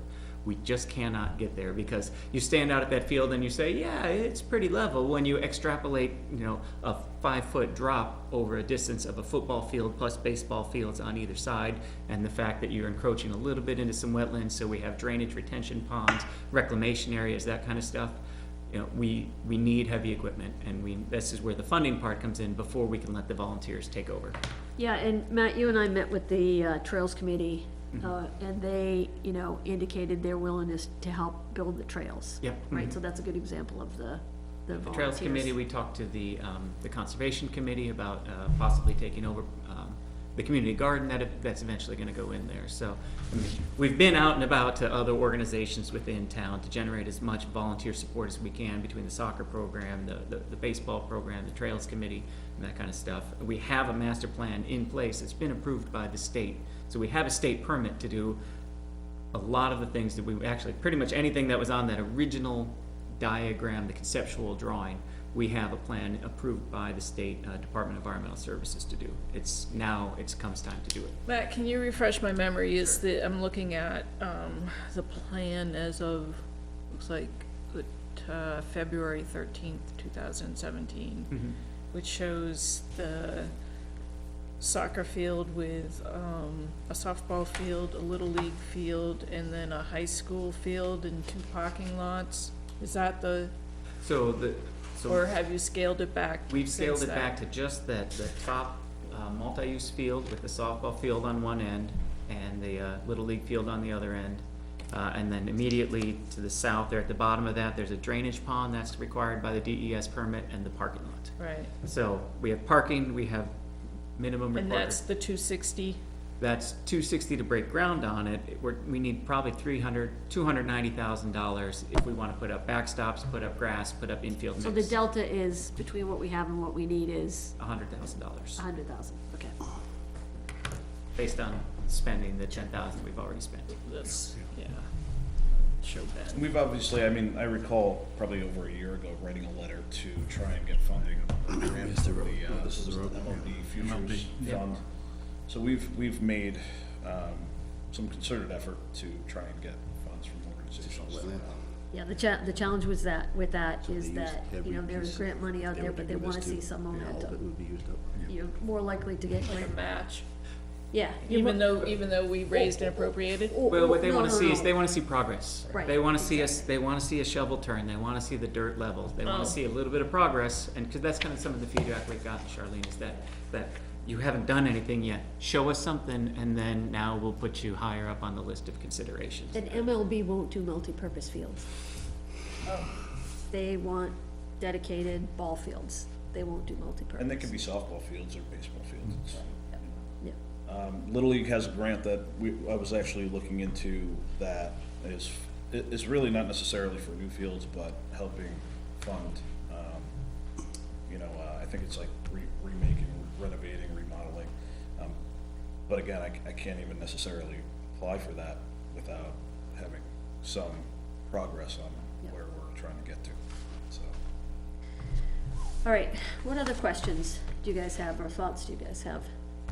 I'm listening to all this, and you're telling me that there's issues with the fields at the school, there's issues with the field out here, and you're telling me you want to build another field. How about we upgrade the fields that we have now, and then we can approach building you another field? I mean, semantics wise, I don't want you to say building us another field, right? This is for the town I understand and the that, I children understand in the that, but town. I'm also thinking that, And I understand, when you say that, what I think the concern here is that even fixing these fields that we have here now doesn't solve the capacity problem. I And understand it's a that, but we're capacity talking problem about a safety issue.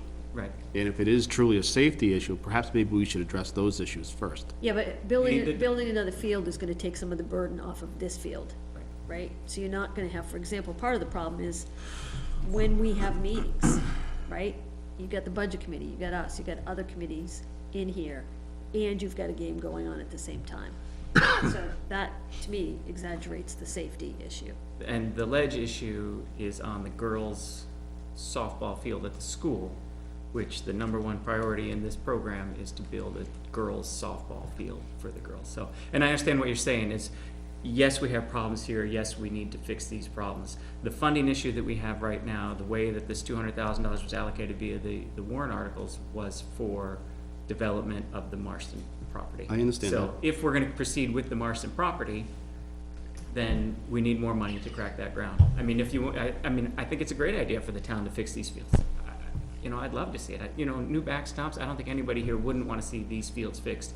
I think in conjunction with that, we do have to move forward though with this other project, or we risk losing the funding. And if that's the will of the people, then that's. Have you looked into corporate sponsors or anything like that, Walmart or things like that? We have, and, not necessarily, I don't wanna speak to the NYA and what's going on here and fix it, and I'm afraid we're getting a little off track about what I'm here for.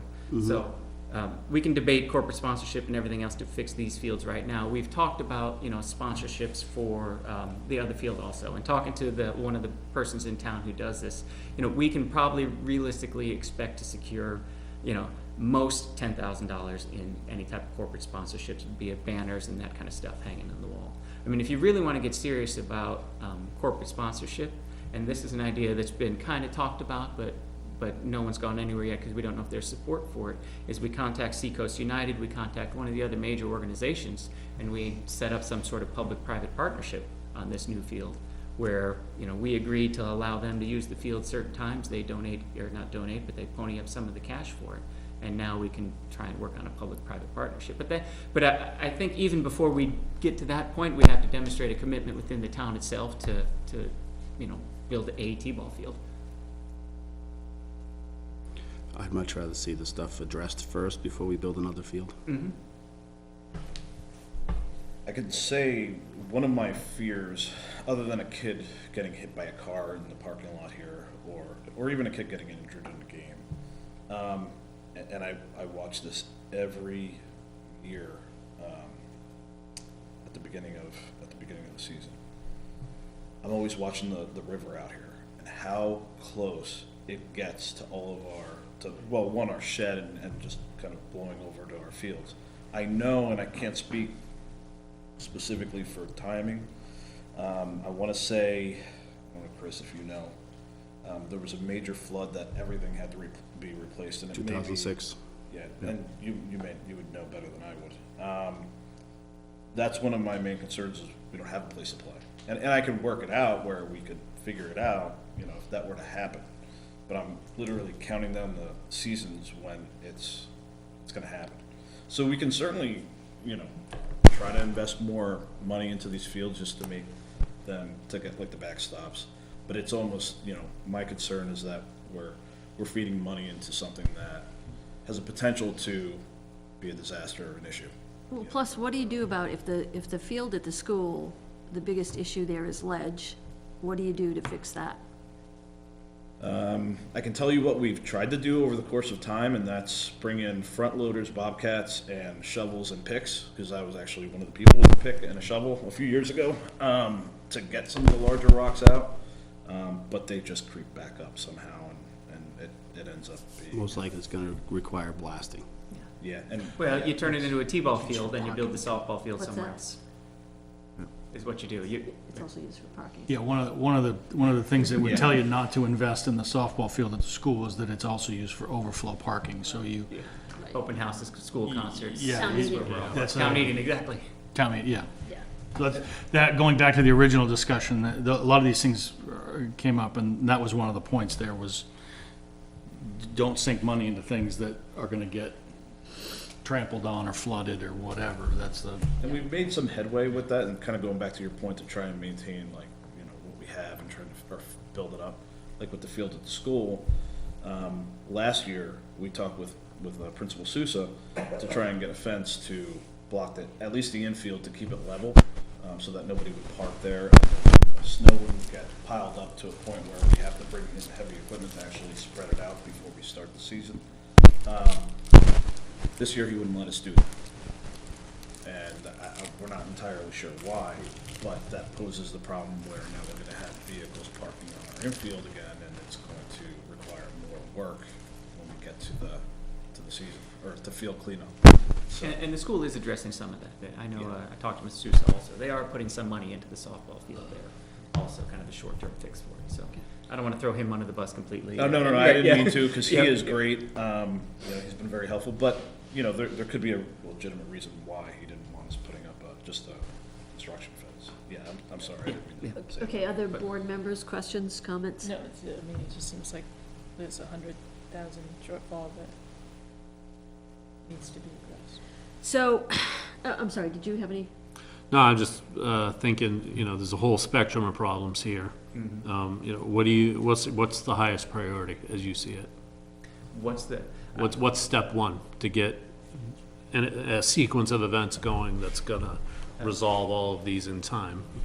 I think we have to relieve some of the capacity of the overused fields right now. And until we can get a new place built for our kids to play on, we can't take any of the pressure off of this. I mean, if we want grass to grow, honestly, you really got to let one of them lay fallow for a couple of months and really let a root structure develop on it. And we're not even talking about getting to that point where, we can all talk field rotation and that kind of stuff. But, I personally think that step one is to get a new is what we're talking about here, is to break ground at the new property, get some dirt moving. Now we can go out, we can go to corporate sponsors, we can go to fundraising, we can go to that kind of stuff while we're showing progress. And the argument being that, of this, what our original plan was $500,000 to get this done, we're asking $200,000 from the town in total so far. 100 came from the rec fund, but that wasn't a tax burden. That was in the rec revolving fund already? And Yeah, that 100,000 was already in the that was rec revolving fees. fund from user fees, that kind of stuff, so. Yeah, how much is in there now? 178, including the 100 that's restricted. So Including, 78. so they had 78. So So it's between 70 and 80 somewhere. So it sounds like we've got to the point where the analysis phase of, the whole Marston project is basically over. Now it's time to commit or part ways. That's where we are. We've been chipping away at it with, I can't tell you how many times that Barry Geyer, who's our engineer who lives in town, has redesigned this thing to try and, shave off a couple of yards here and move stuff around. And, he's put in an amazing amount of work over there at Jones and Beach, all pro bono for us. And there's really nothing else he can do with that parcel of property to get what we would consider the bare minimum, which was this multi-use field with 2 baseball fields and a parking lot on the end.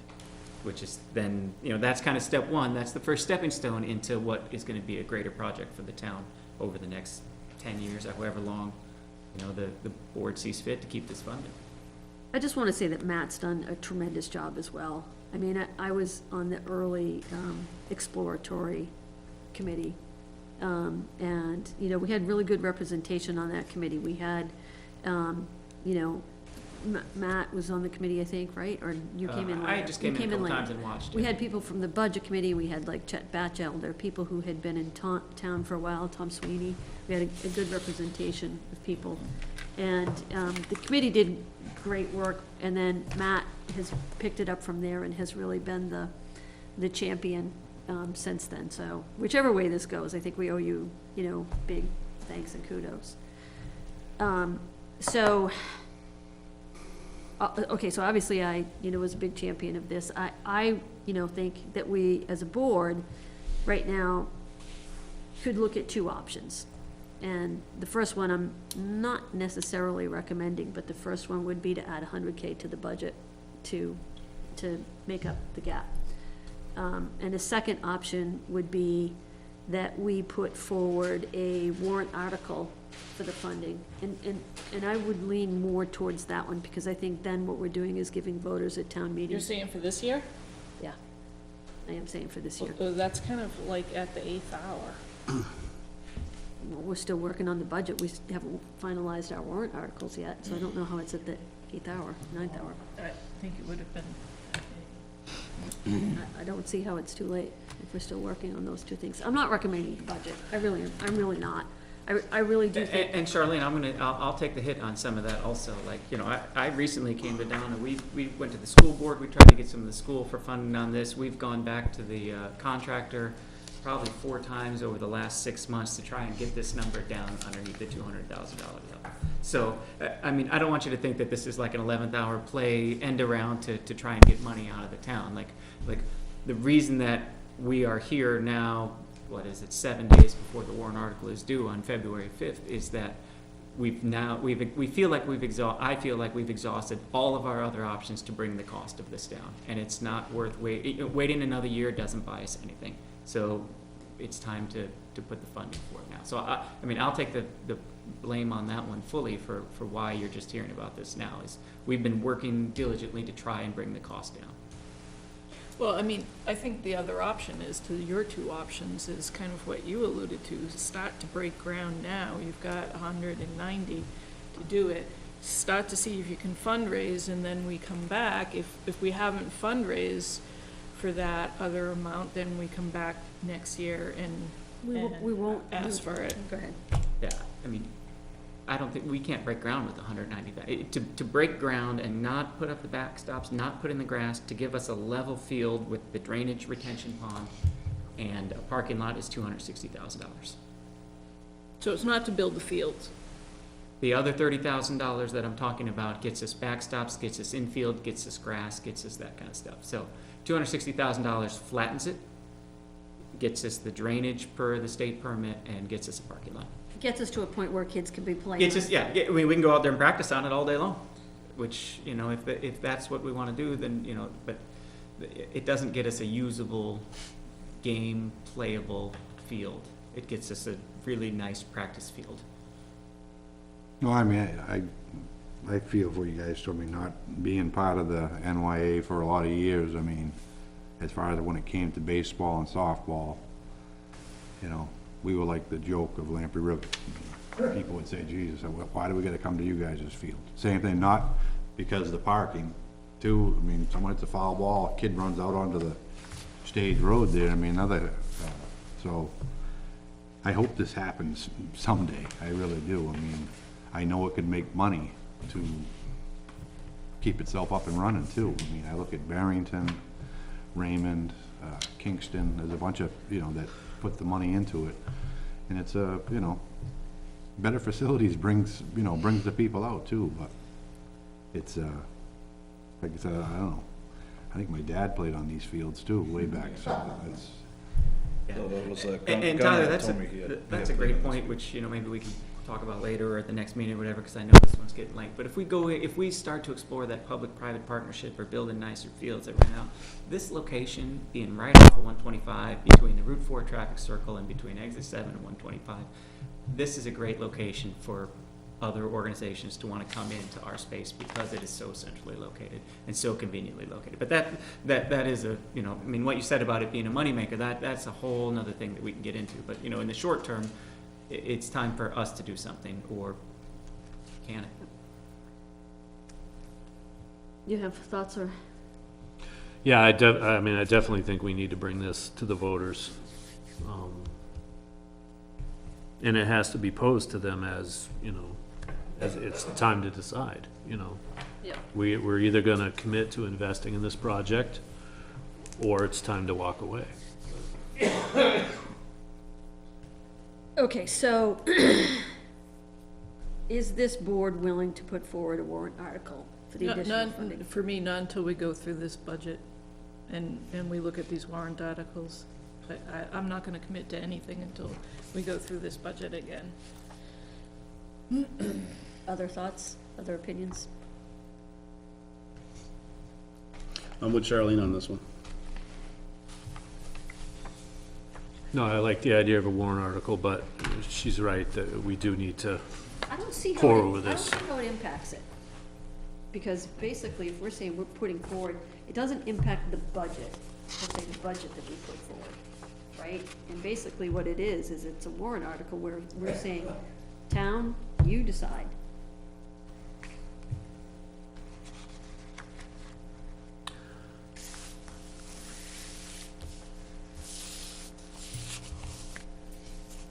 I mean, let's look at it, but to say to these guys, yes or no right now, I'm not comfortable with doing that. But to say, we're gonna look at it, I'm comfortable with doing that.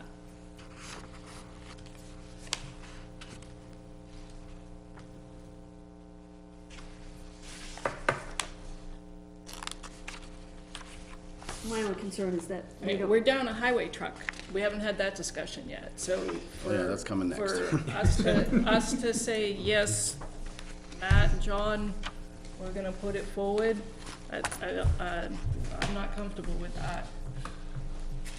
I am comfortable with saying Matt and John, we're gonna look at it and discuss it. So who's gonna oversee this field?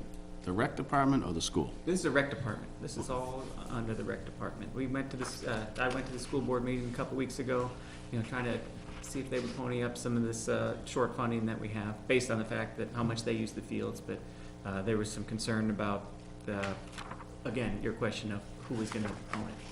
But Ben, also to this project is one of the reasons why we said we need a public works director. Oh, I understand. Because as this project grows, someone's gonna have to oversee the maintenance of that project, of that property. And that's why, that's why we were trying to think forward as far as kind of knowing that this was gonna come down, and why it's important that we take that public works director position and classify it as that. If we can find someone. Yeah, if we can find someone. Chris, How many kids between the baseball and softball approximately, 5? 200, it ranges between 240 and 260, boys and girls, of ages from 4 to 15. Is there another field that you guys use outside of town? Is there one? I heard somebody say that we use a field that we share it with Northwood or something. So we use, and Matt had mentioned Camp Yavna, which the fields aren't necessarily regulation, not even close. But we do use them for practice. Where's that? That's, off of, I think it's Lucas Pond Road, Pond Road. the northwood end of Lucas Pond. Oh, okay, all right. They've redone those fields, but they're not even close to where our kids really should be playing on them. Okay. And the parking there is a disaster too, so even if we want to try and play games there. Well, and, correct me if I'm wrong, but I believe there's no like formal agreement, we have no rights to them, like they're just nice enough to, you know, in the springtime when they don't have summer camp going on, let us use them. And at any moment, they could say, you know what, you skinned a knee, we're not gonna take a lawsuit, whatever it is, we don't want you on our fields anymore. Fair enough. And then now, Yeah, they've done that before too, I mean, they just, they have, I'm not like when we familiar had with the flood and stuff, and the fields were wet, and, you know, they were nice, they said they beat it, right, yeah. so. Yeah, I usually contact them to set up season arrangements for about this time of the year, but. Back to Matt's point from earlier, I mean, overlapping with school, you know, that technically we're not really allowed to let kids of, I think it's ages, 8 or younger play past 6 o'clock, during the week. We have such an overlap that we have some games starting at 6:30, and you're talking about T-ball age kids up to 7 or 8 year olds, and, you know, obviously, that gets them home without dinner, maybe by 8 o'clock, 8:30. So, Okay, Chris, what's our timeline for, warrant articles? You got, well, we gotta publish, what's our publish deadline to print? Everything to the printer by the 14th. Is the 4th of February, so that's really your hard deadline. What's our next meeting? Is the 7th of, where are we, wrong month, It's February 11th. 11th. Oh, here's the 7th. Right. So budget committee public hearing is the week prior to your next meeting. So we have to have everything done then. You, yeah, you should.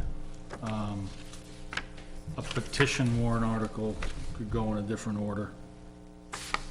Go to the budget committee before you saw it, and Yep. be a big deal. But you should probably get everything final, Yep. as much as you can before. So we don't have another meeting? You don't have a rather regularly scheduled meeting before the budget committee hearing. Okay. Are there going to be other budget-related issues that we're not gonna discuss tonight that we're going to have to discuss before then? Nah, well, depends on what we do around trucks. We'll have some discussions about that tonight.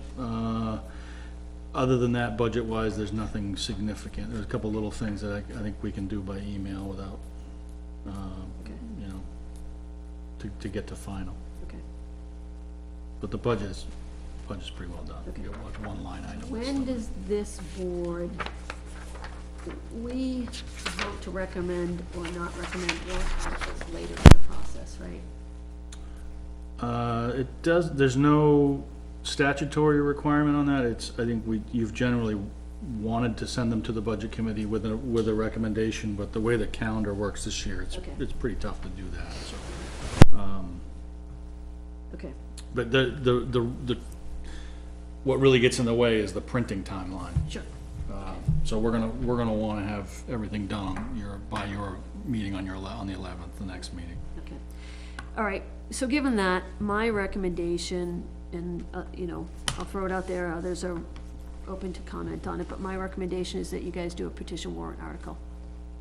And then it will come to us in the I process. don't think that's fair to them. I don't think that's fair to them. We don't have a I already, timeline, actually, I already have it written up, Charlie. we don't have a timeline where we can make a decision or not, we don't. So they can leave here tonight in our hands, but we don't have a time to discuss it, because we don't have any meetings. And Charlene, I already have it written up. The reason I already have it written up is, again, is because we pushed it trying to cut costs as long as we can, and that, you know, I know that we're kind of coming up to the end of our time here. And if that's the most feasible way to move this forward and, you know, get a decision amongst you and amongst the people, then that's what I'm willing to do.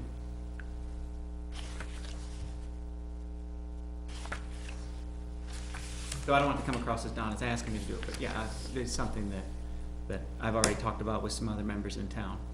And so we'll put it forward, it just seemed like a discussion that we needed to have here first. Yeah, I mean, I think we're all in agreement that we don't wanna put it in the budget, right? Not in the budget, no. Right, so, It's not where it belongs. but we all agree that, I think we all agree that it should be put in the hands of the voters to decide at town meeting. If we don't have a timeline, for whatever circumstances, where we can discuss and, and make that decision, again, while still allowing them, pending on what we decide to put forward, a Yeah. petition warrant article. I'm having a really hard time with how this is all going down. I really am. Well, I can understand that, but I don't know that there's any other way that it could have been done any better. Oh. And again, Charlene, so you understand, the reason we're here now is we have been trying to cut the costs as much as possible. And honestly, the last thing I want to do, when I volunteered to take on this project 4 years ago, or help out with this project 4 years ago, I envisioned never coming to one of these meetings ever again, and us getting the project honestly, in getting this project moving and getting it done with funding. And I thought we had the resources available to do it. And, the land, the environmental impact of it, it just wasn't enough for us to happen. So I totally understand where you're coming from, and I understand why you feel like this is kind of a last minute end around and kind of a slam financially on it. And again, I'm gonna take the hit on that one, but I really thought we could get this number down. And I was wrong on it, and we just did the best we could. And I feel like we're at the point where what little support we've had from the town to make this happen is waning. It's been 3 years. 2016 is when we passed these warrant articles. We need to either move forward or we need to look at something else. Give it to the Trails Committee. Give it to that money's got a year and a half left, and if we're not going to do athletic fields on it, then someone else should still be able to use it. And yes, I'm sorry, it feels like we're pushing it a little bit, and I definitely am pushing it a little bit, but, the end result, I think, is to try and,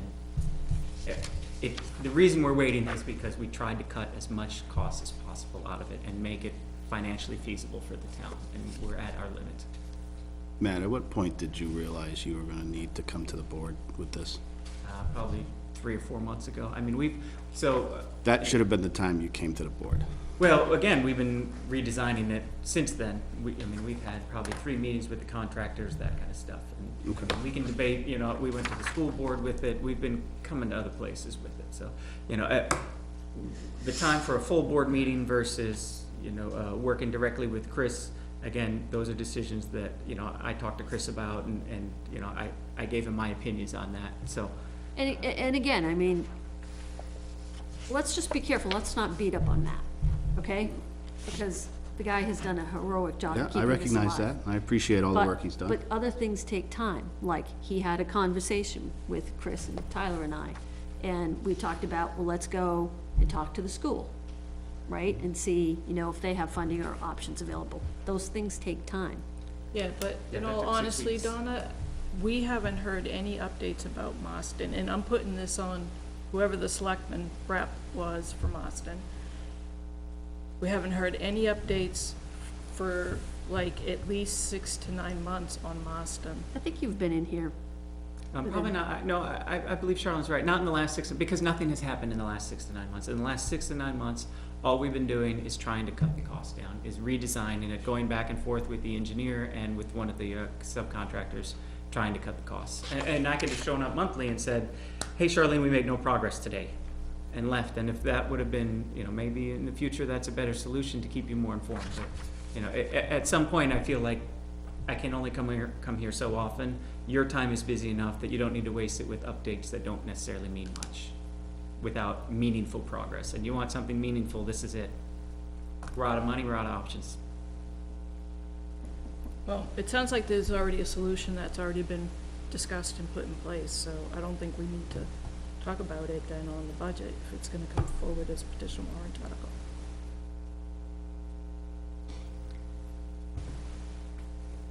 Well, I think that is the only option at this point, given the timeline. Okay. Thank you for all your hard work. You're welcome. Thank you for coming in. Thanks, guys. Pleasure. You better spell it for him. All right, Chris, budget? Okay, let's see. We Sabasco?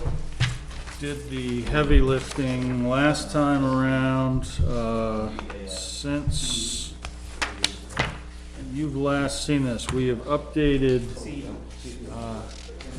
guys? Hey, guys. Sorry. You had discussed some specific line item changes last meeting, legal, salt, a few things like that. This captures all Hey, of the... Steve? I'm sorry. We're just having a hard time hearing. This captures all of that. One item that has changed since you last saw it is the disposal cost. I told you I needed to go back and look at that one, and I did, and am suggesting line 280.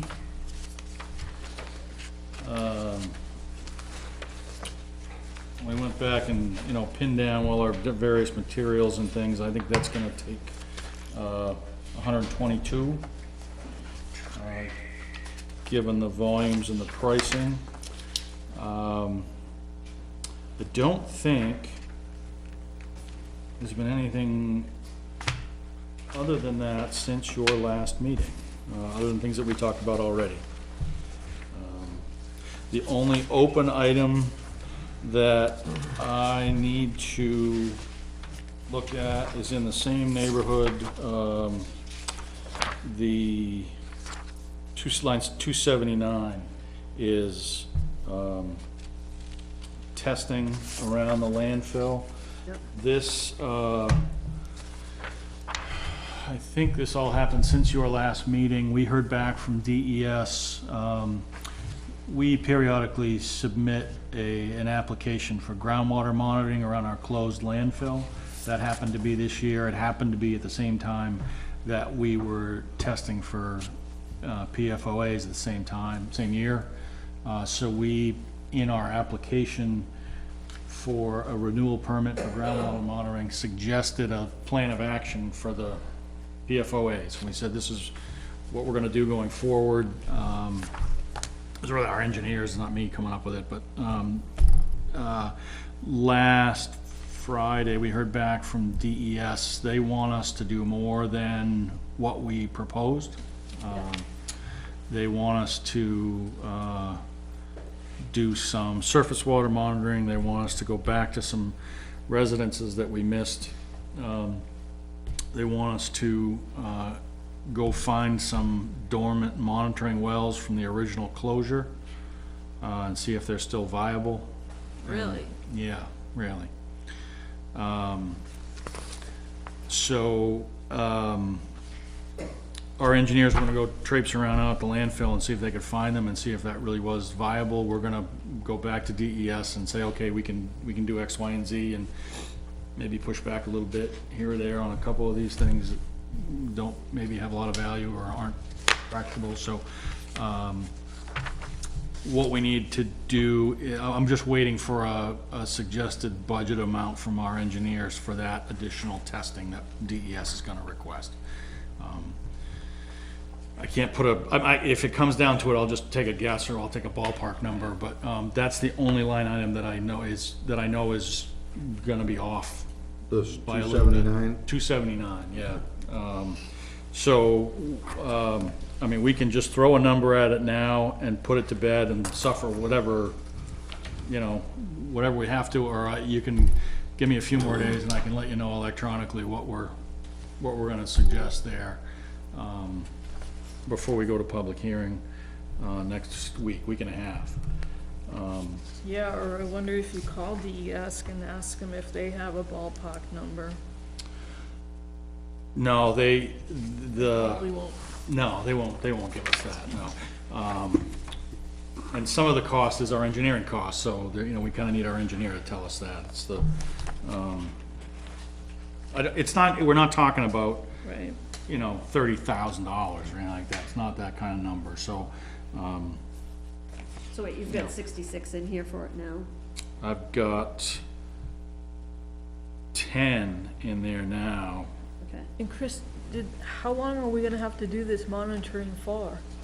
How many years? Well, that's one of the, I think if we can get the residents testing figured out around the ones that didn't test this first time, I think that may be it for a while on those. The ongoing monitoring is gonna be an ongoing thing. The PFAS, only in 2018 is the first time it was part of our annual testing. That's always gonna be there. Hopefully the surface water and residence testing is a one-time thing in 2019. With the one test you're talking about, you'll kind of know the number every year once. Right, as an ongoing thing, it'll be, just like we're testing for everything else there annually, it just gets thrown into that mix. This is a very high-profile thing at DES right now. They're you know, they're throwing everything at it. Yeah, we're not the only community. No. Okay, So- so the 10 you have in there, you think could- That's gonna go up, Okay, not more than another 10, certainly, just to put it in rough, you know, I can't imagine it'll be another 10. So that's the scale of uncertainty that we're working with right now. I don't think we have anything else to Do you take think it'll be away. more than what we spent last year? Pardon? You think it'll be more than what we spent last year? Yeah, because of the mystery around those monitoring wells is the hard part. Assuming we're still on 279, right? Yeah. All right, well, why don't we just match it, whatever the funds were last year? We can do that, and if it's close, great, and you can consider it put to bed. That's fine. You wanna do that, and if Works for we need to find another 3 next year, we'll find it somewhere else, and, that's fine. okay, we'll do that.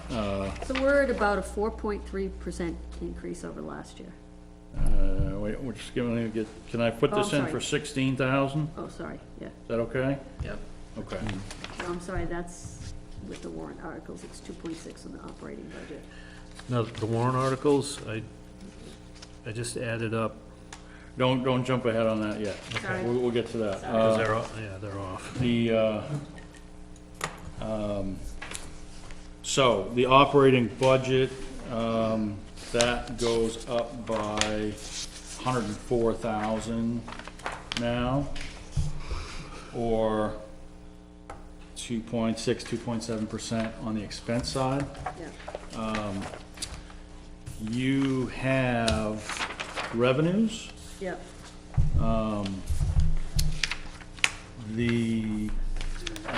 So let me back up on revenues and explain this once, if you don't recall. We estimate revenues for the year ahead, or the year we're in. We're gonna estimate revenues for 2019. That number is really just a budgeting exercise. It will come off of the, not the total appropriation number, but the tax impact that we show to the voters. We'll estimate that we're gonna take in so much revenue, and we will take that revenue off the expense total and use that net number to project the tax impact. There is no other financial implication for a revenue estimate at all. When we go to set the tax rate, we'll look at actual revenues, and we'll make a projection in October on what our revenues really will be, and then DRA will bless that, and we'll use that to set the tax rate. So we've always been kind of conservative in this, just so that the tax impact that we show to the voters isn't wildly out of line. So I've made a revenue projection for all these different line items. If you look at the 2019 estimated revenues column, which is on the estimated revenues page, there you go. I just want to highlight a few things that are slightly different. We go through this each year, and we don't really change too much, but I wanted to call out 3185 is the timber tax yield. We had a big year in 2018 in terms of timber tax revenues, and we have in hand intent paperwork for this much already. This is not anticipating that we have another year. This is taking Don's actual intents and, That's the 45. yeah. Yeah.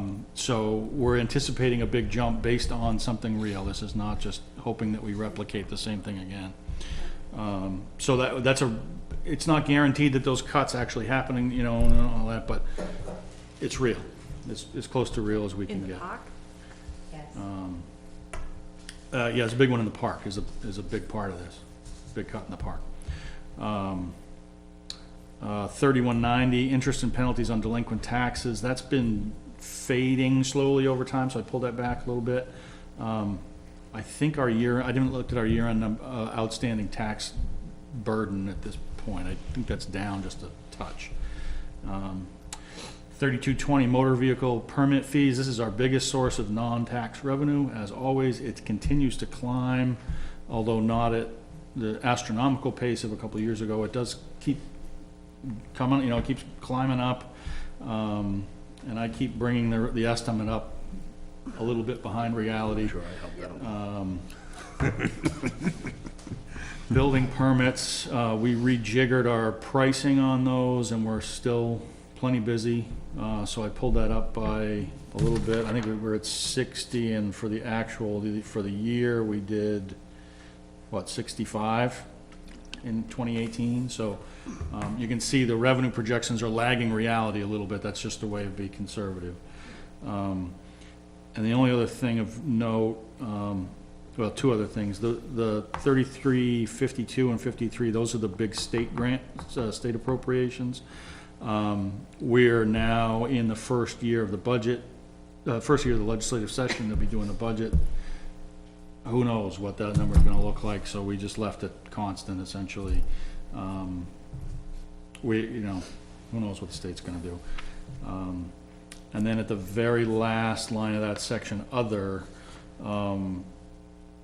there's all kinds of things that slop into here. Usually it's surprises and offsetting revenue kinds of things.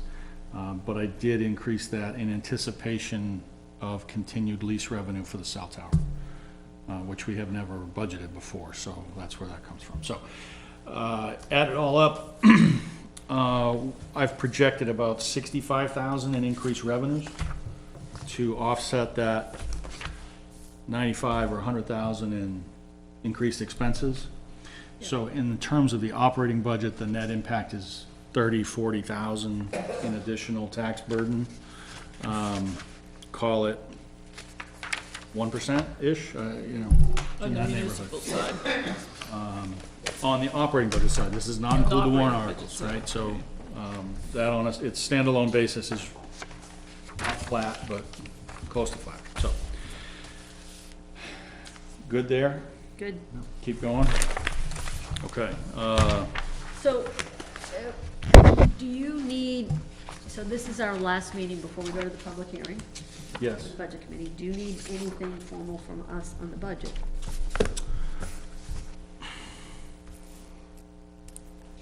Well, I guess if you could make your recommendation on that particular warrant article if you wanted to. Do we need to? You don't need to. Okay, I mean, I'm comfortable going into the budget committee and saying, okay, you know, this is your budget, if you're comfortable with me doing that, or your proposed budget. fine. It's their budget, but, we can handle that, I think. If everybody's comfortable with where we are, Ben and I can probably survive the public hearing with that. Okay, ready to go to warrant articles? Okay.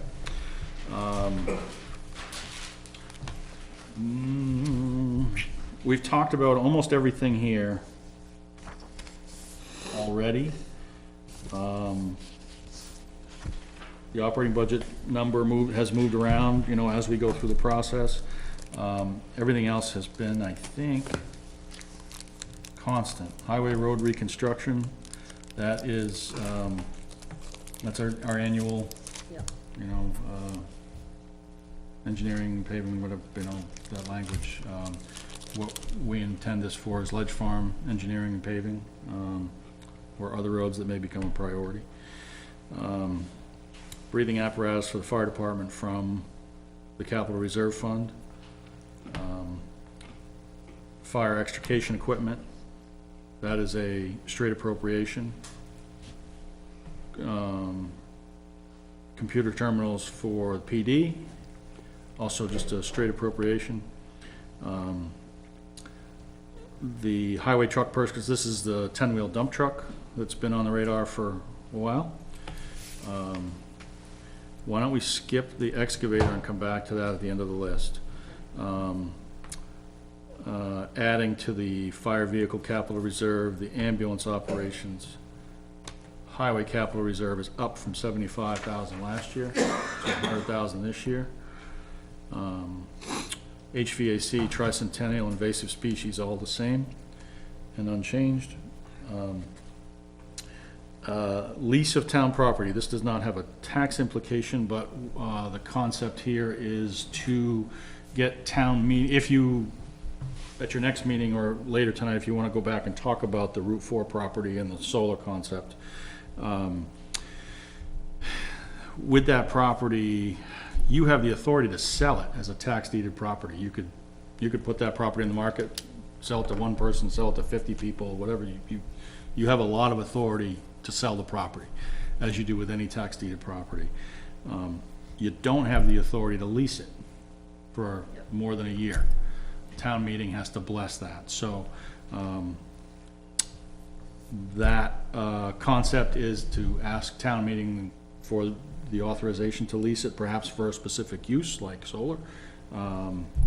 Maybe you'll know what direction you want to go by town meeting, maybe you won't, but to get it on the warrant to say, Yep. You know, allow the Board of Selectmen to move forward with that during 2019. And everything else we've touched on already. We need to add reduction in the number of budget committee members here. We touched on that earlier. No financial implications there. And everything else you've seen. All those last increased veterans tax credit, blah, blah, blah, those are all petition ones that Gene's putting forward. All petitions. Yep. Yeah, and there's not really a role for you in that. Yep. And you already calculated the impact of that, right? We estimated it, yeah. Guesstimated, yeah. Yeah. Not, you know, we don't know how many are eligible in town that aren't taking it now, and we don't know how many that are eligible will apply, so we can guess, but,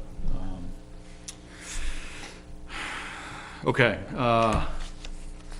Back up to the highway excavator purchase. We had planned to request funds from the fund balance for the purchase of an excavator. We had a crash with a truck last week, which I told you about by email. Insurance company adjuster hasn't seen the truck yet, so we don't know if that's gonna be either repairable or financially sensible to repair. We don't know the answer to that yet, and what the so the question that's gonna be before us is what to do lacking that smaller pickup truck. I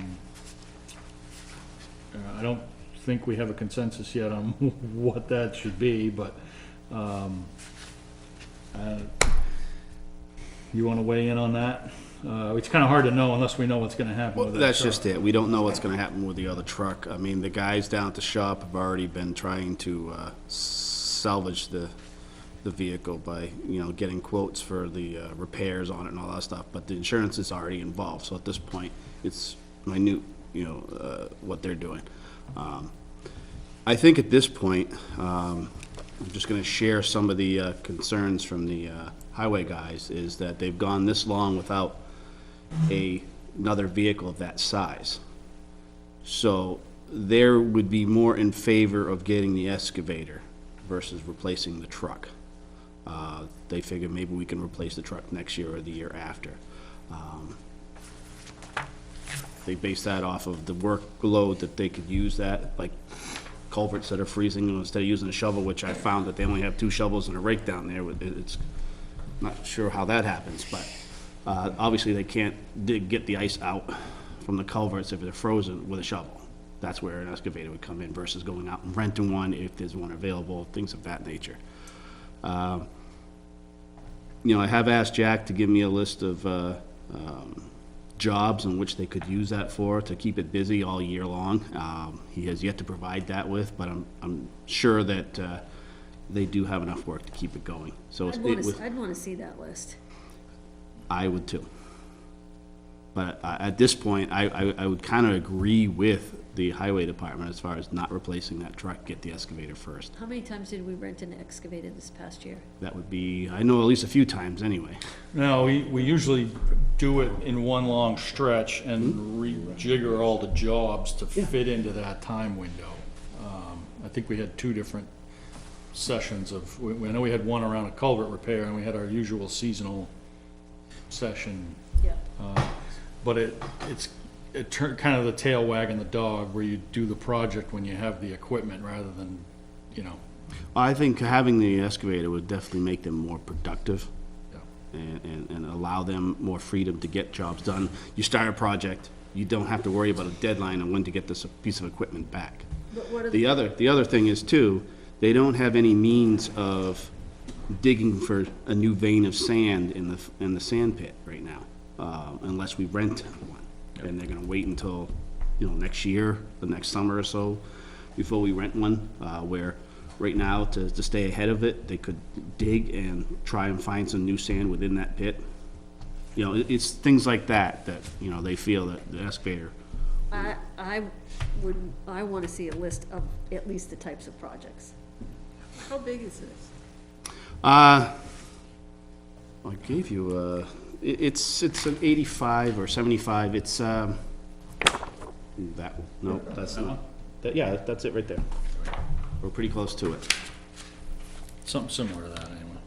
A little bigger It's than on- a landscape. it's on tractor, tracks. looks like. Yeah.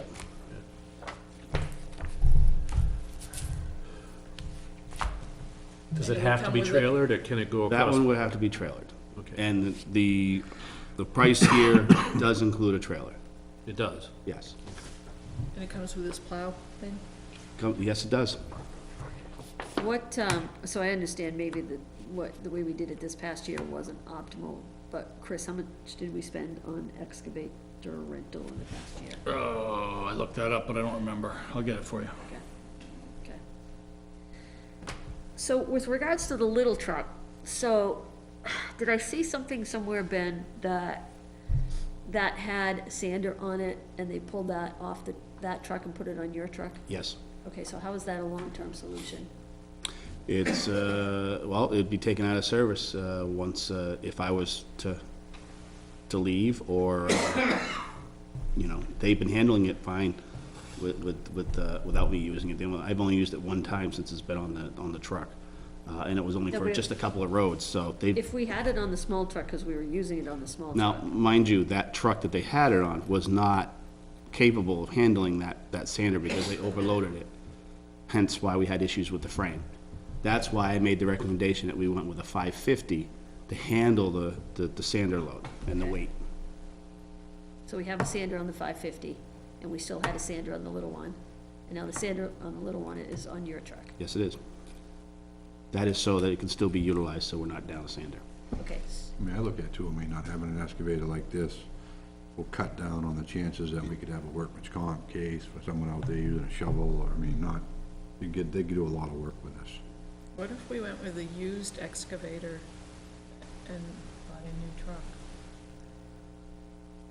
If we're not used, if the excavator is a necessary piece of equipment, but it's not one that's it's like in the day-to-day where the truck is, I mean, I don't know what kind of Well, condition you can get. if you go new, that comes with a warranty. In some cases, depending on how new the used one is, may or may not come with a warranty. Right. Repairs on heavy The truck we're equipment like talking this about is is, a pickup, right?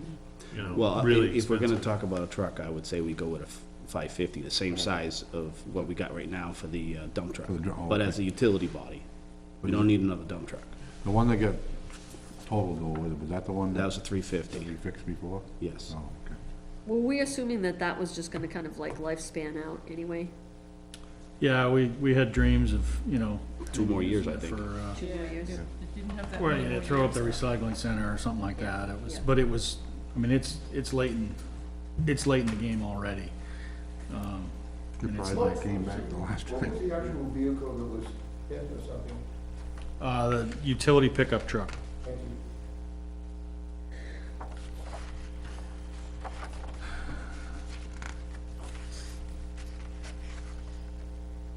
I'm not convinced on the excavator, just because it's unclear to me what types of projects we would actually use it for, what types of projects. Well, you got drainage, you've got culverts, you've got, all kinds of things you can use it for, searching for the sand within the dirt, so we can actually be ahead of schedule rather than waiting until the last minute to sift sand, you know, things of that nature. And then, you know, to make it more efficient, you can have a sand shed up here for the town, you can use the excavator to load up the smaller trucks so they can take care of the Lakes Road and all that. I mean, there's other uses for this. You know, right now, and I'm speaking from experience, you go out to the lake roads on Pawtuckaway, okay? You use up your sand, you go down to the pit, you load up, you come back, that's an hour. That's an hour's time you've wasted. Where if we had something up here with another loader, like an excavator loading up these smaller trucks that handle this, you're gonna cut that time in half and saving money in the long run.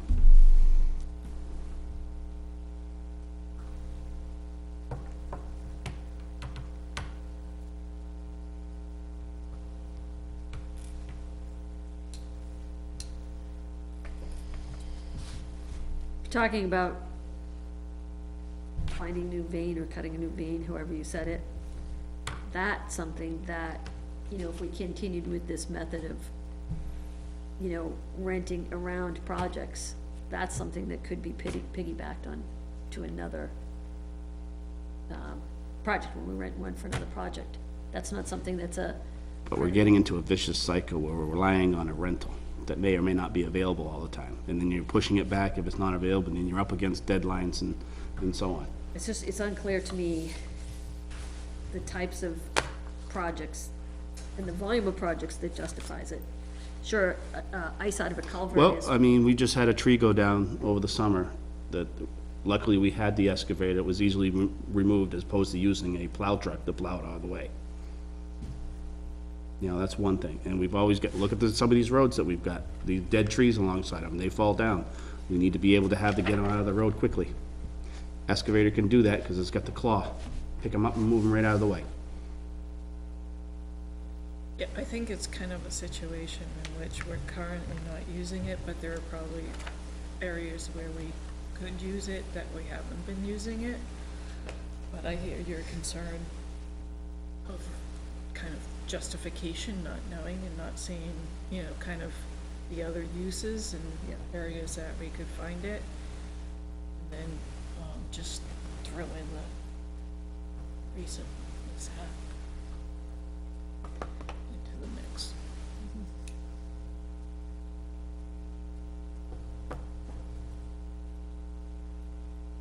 I think we're probably gonna need to have a conversation once we know what the outcome of that insurance situation is with our other truck.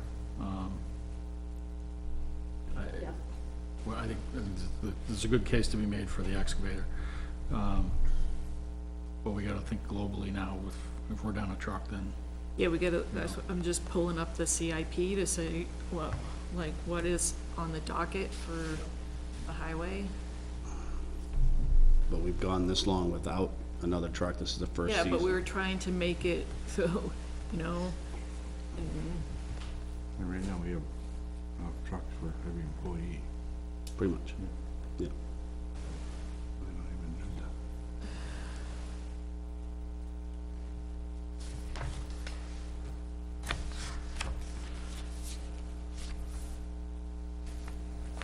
I don't think that truck was slated to be replaced until 2022. it looks like 2020, we get a 1-ton pickup with plow and sander. Oh, I didn't realize it was that close. yeah, next year. Yeah. Which, that should be a 550 and not a 1 ton. So it was next year that it was scheduled.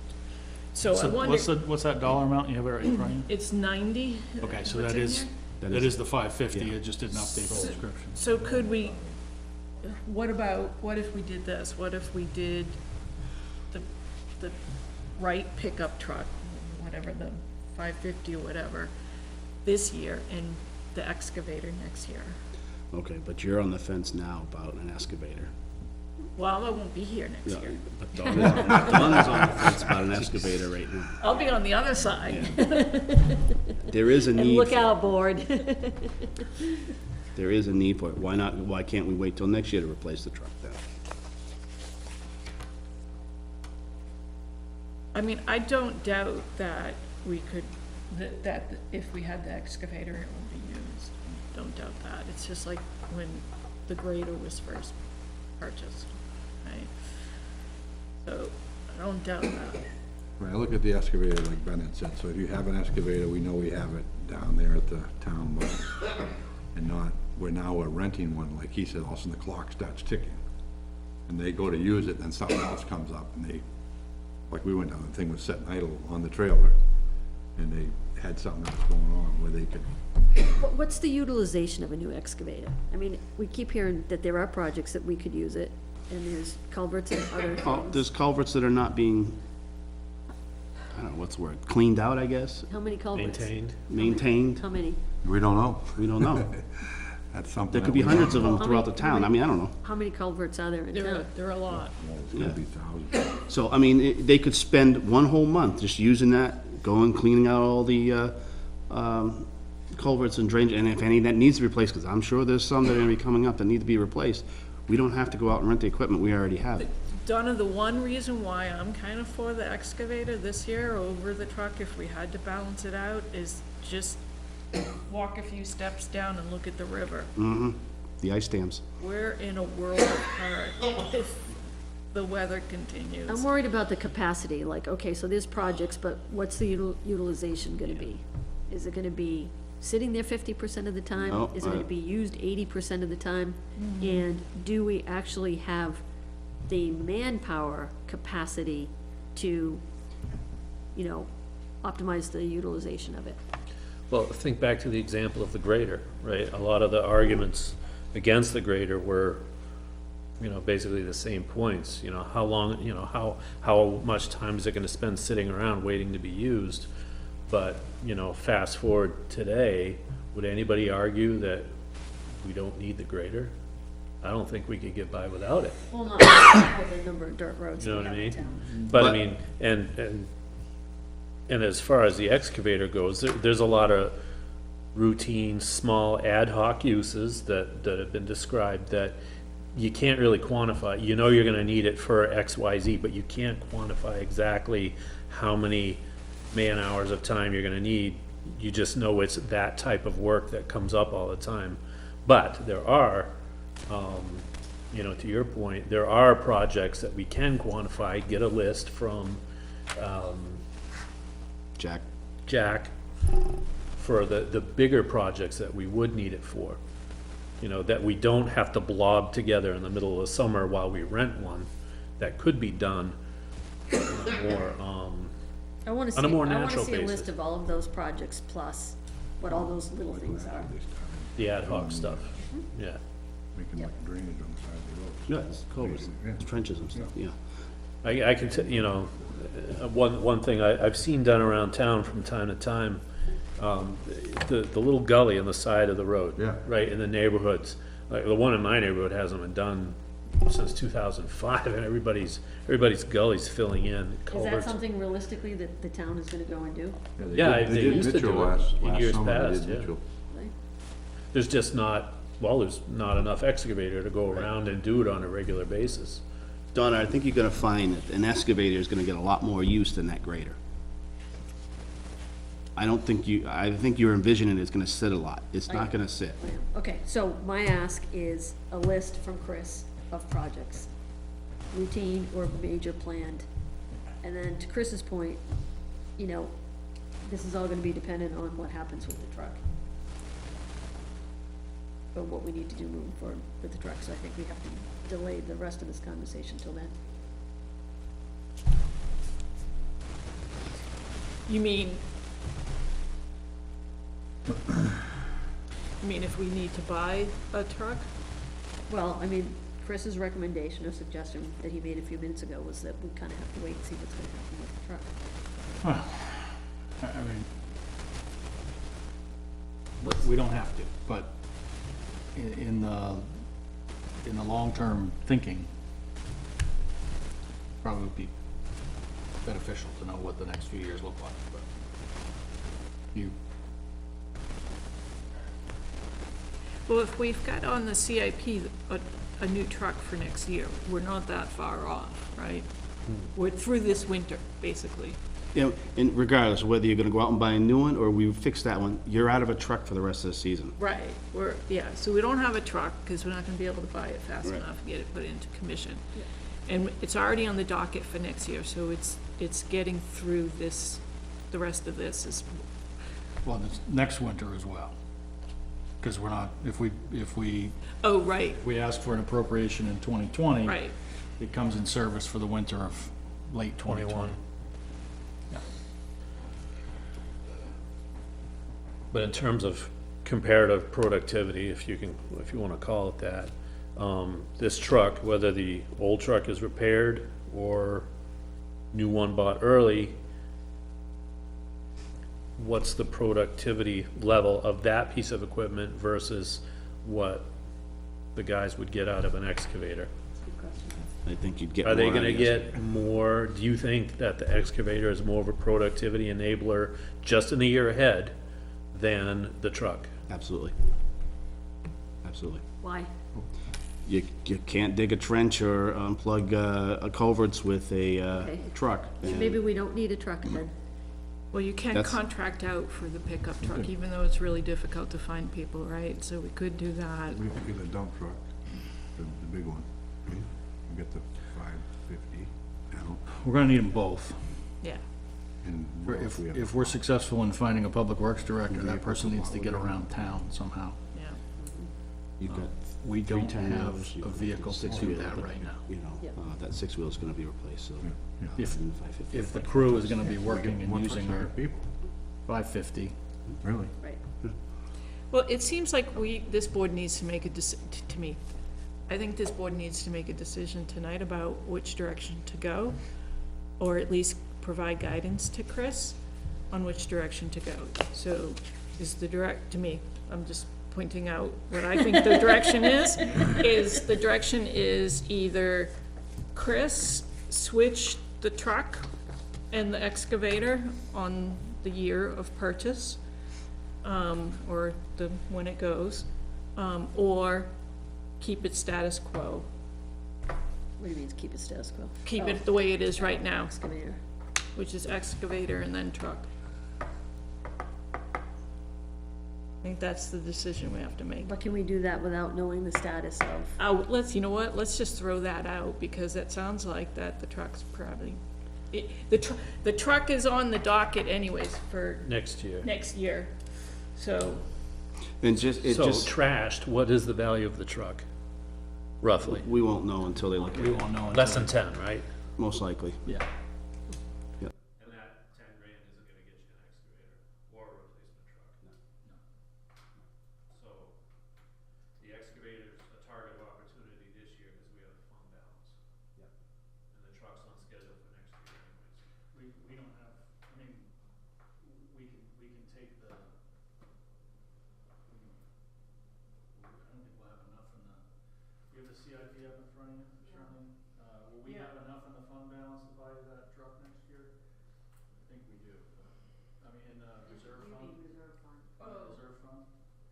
As of today, as of November 30th, it was 153 for, Yeah, so we won't, Yeah.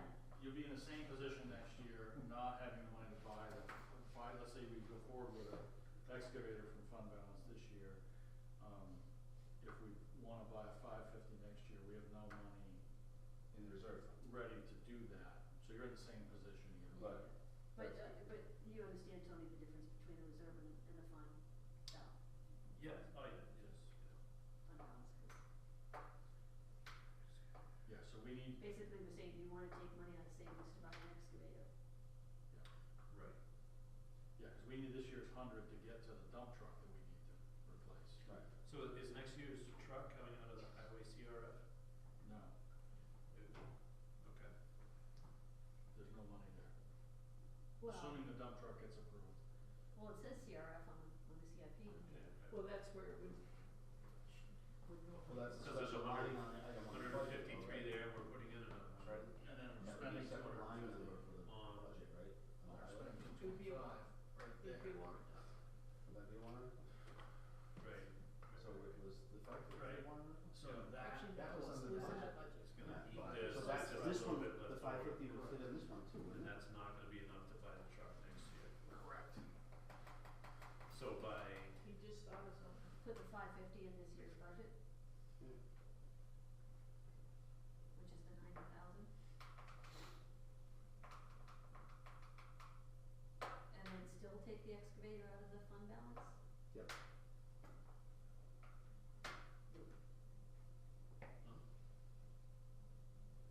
No, I won't support that. The board can decide that's what it wants to do, but I won't support it.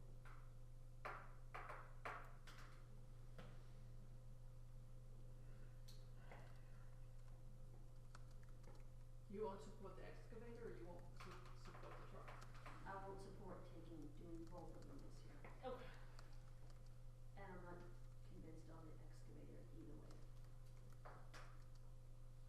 For the, February 14th. My Oh. drop dead date to them, I believe, is the, Her email on. I know, that's what that we're what just you're talking talking about, about? yeah, Thank you. yep, that's what, yeah, I guess we're gonna do it. I'm saying the 14th, but I'm Yeah, not, but- I think that is only because That's our next that meeting, may though. have been my snow day for the budget committee public hearing. All right.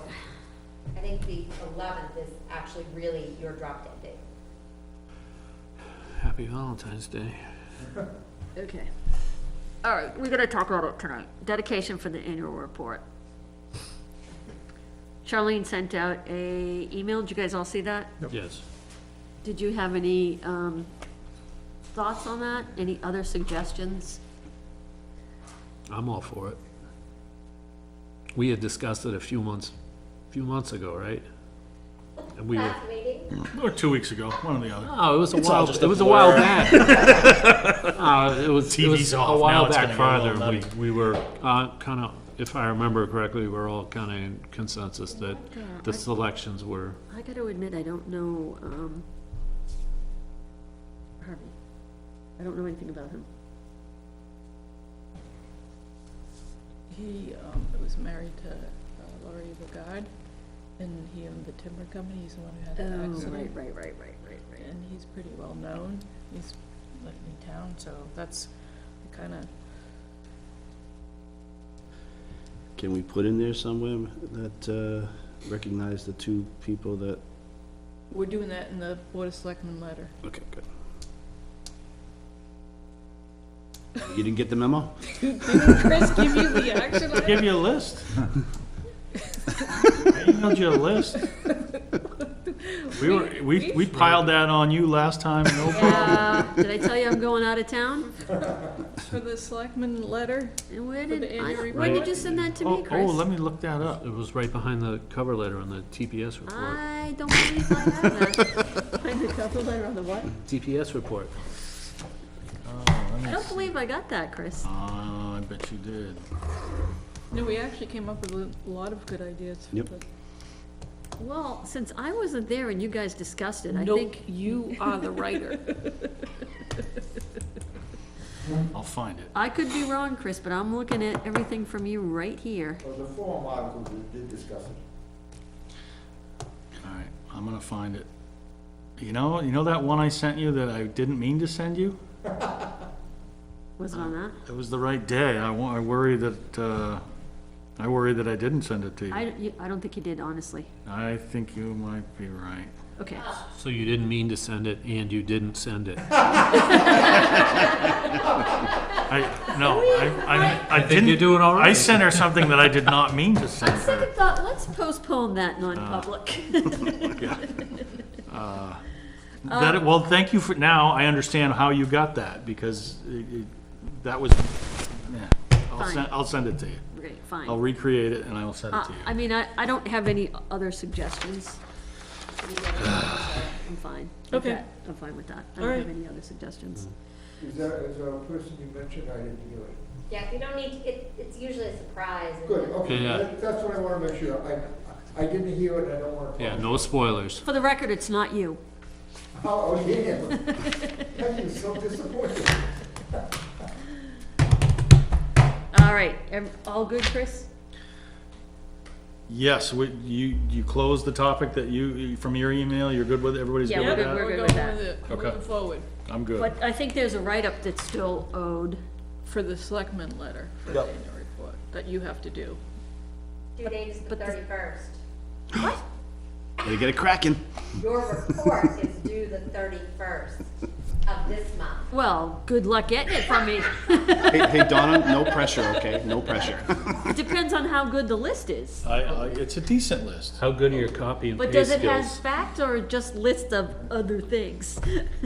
Well, no, I'm gonna go recreate it, because I obviously, I gotta go listen to the whole damn conversation again, and write it all down The again. article in the Storm also reviewed some of them. Thank God for the press. You could just take Steve's Keep it thing straight. and redo it.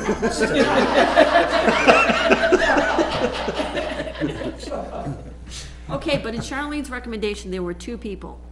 And she provided us content on one person, but not the second.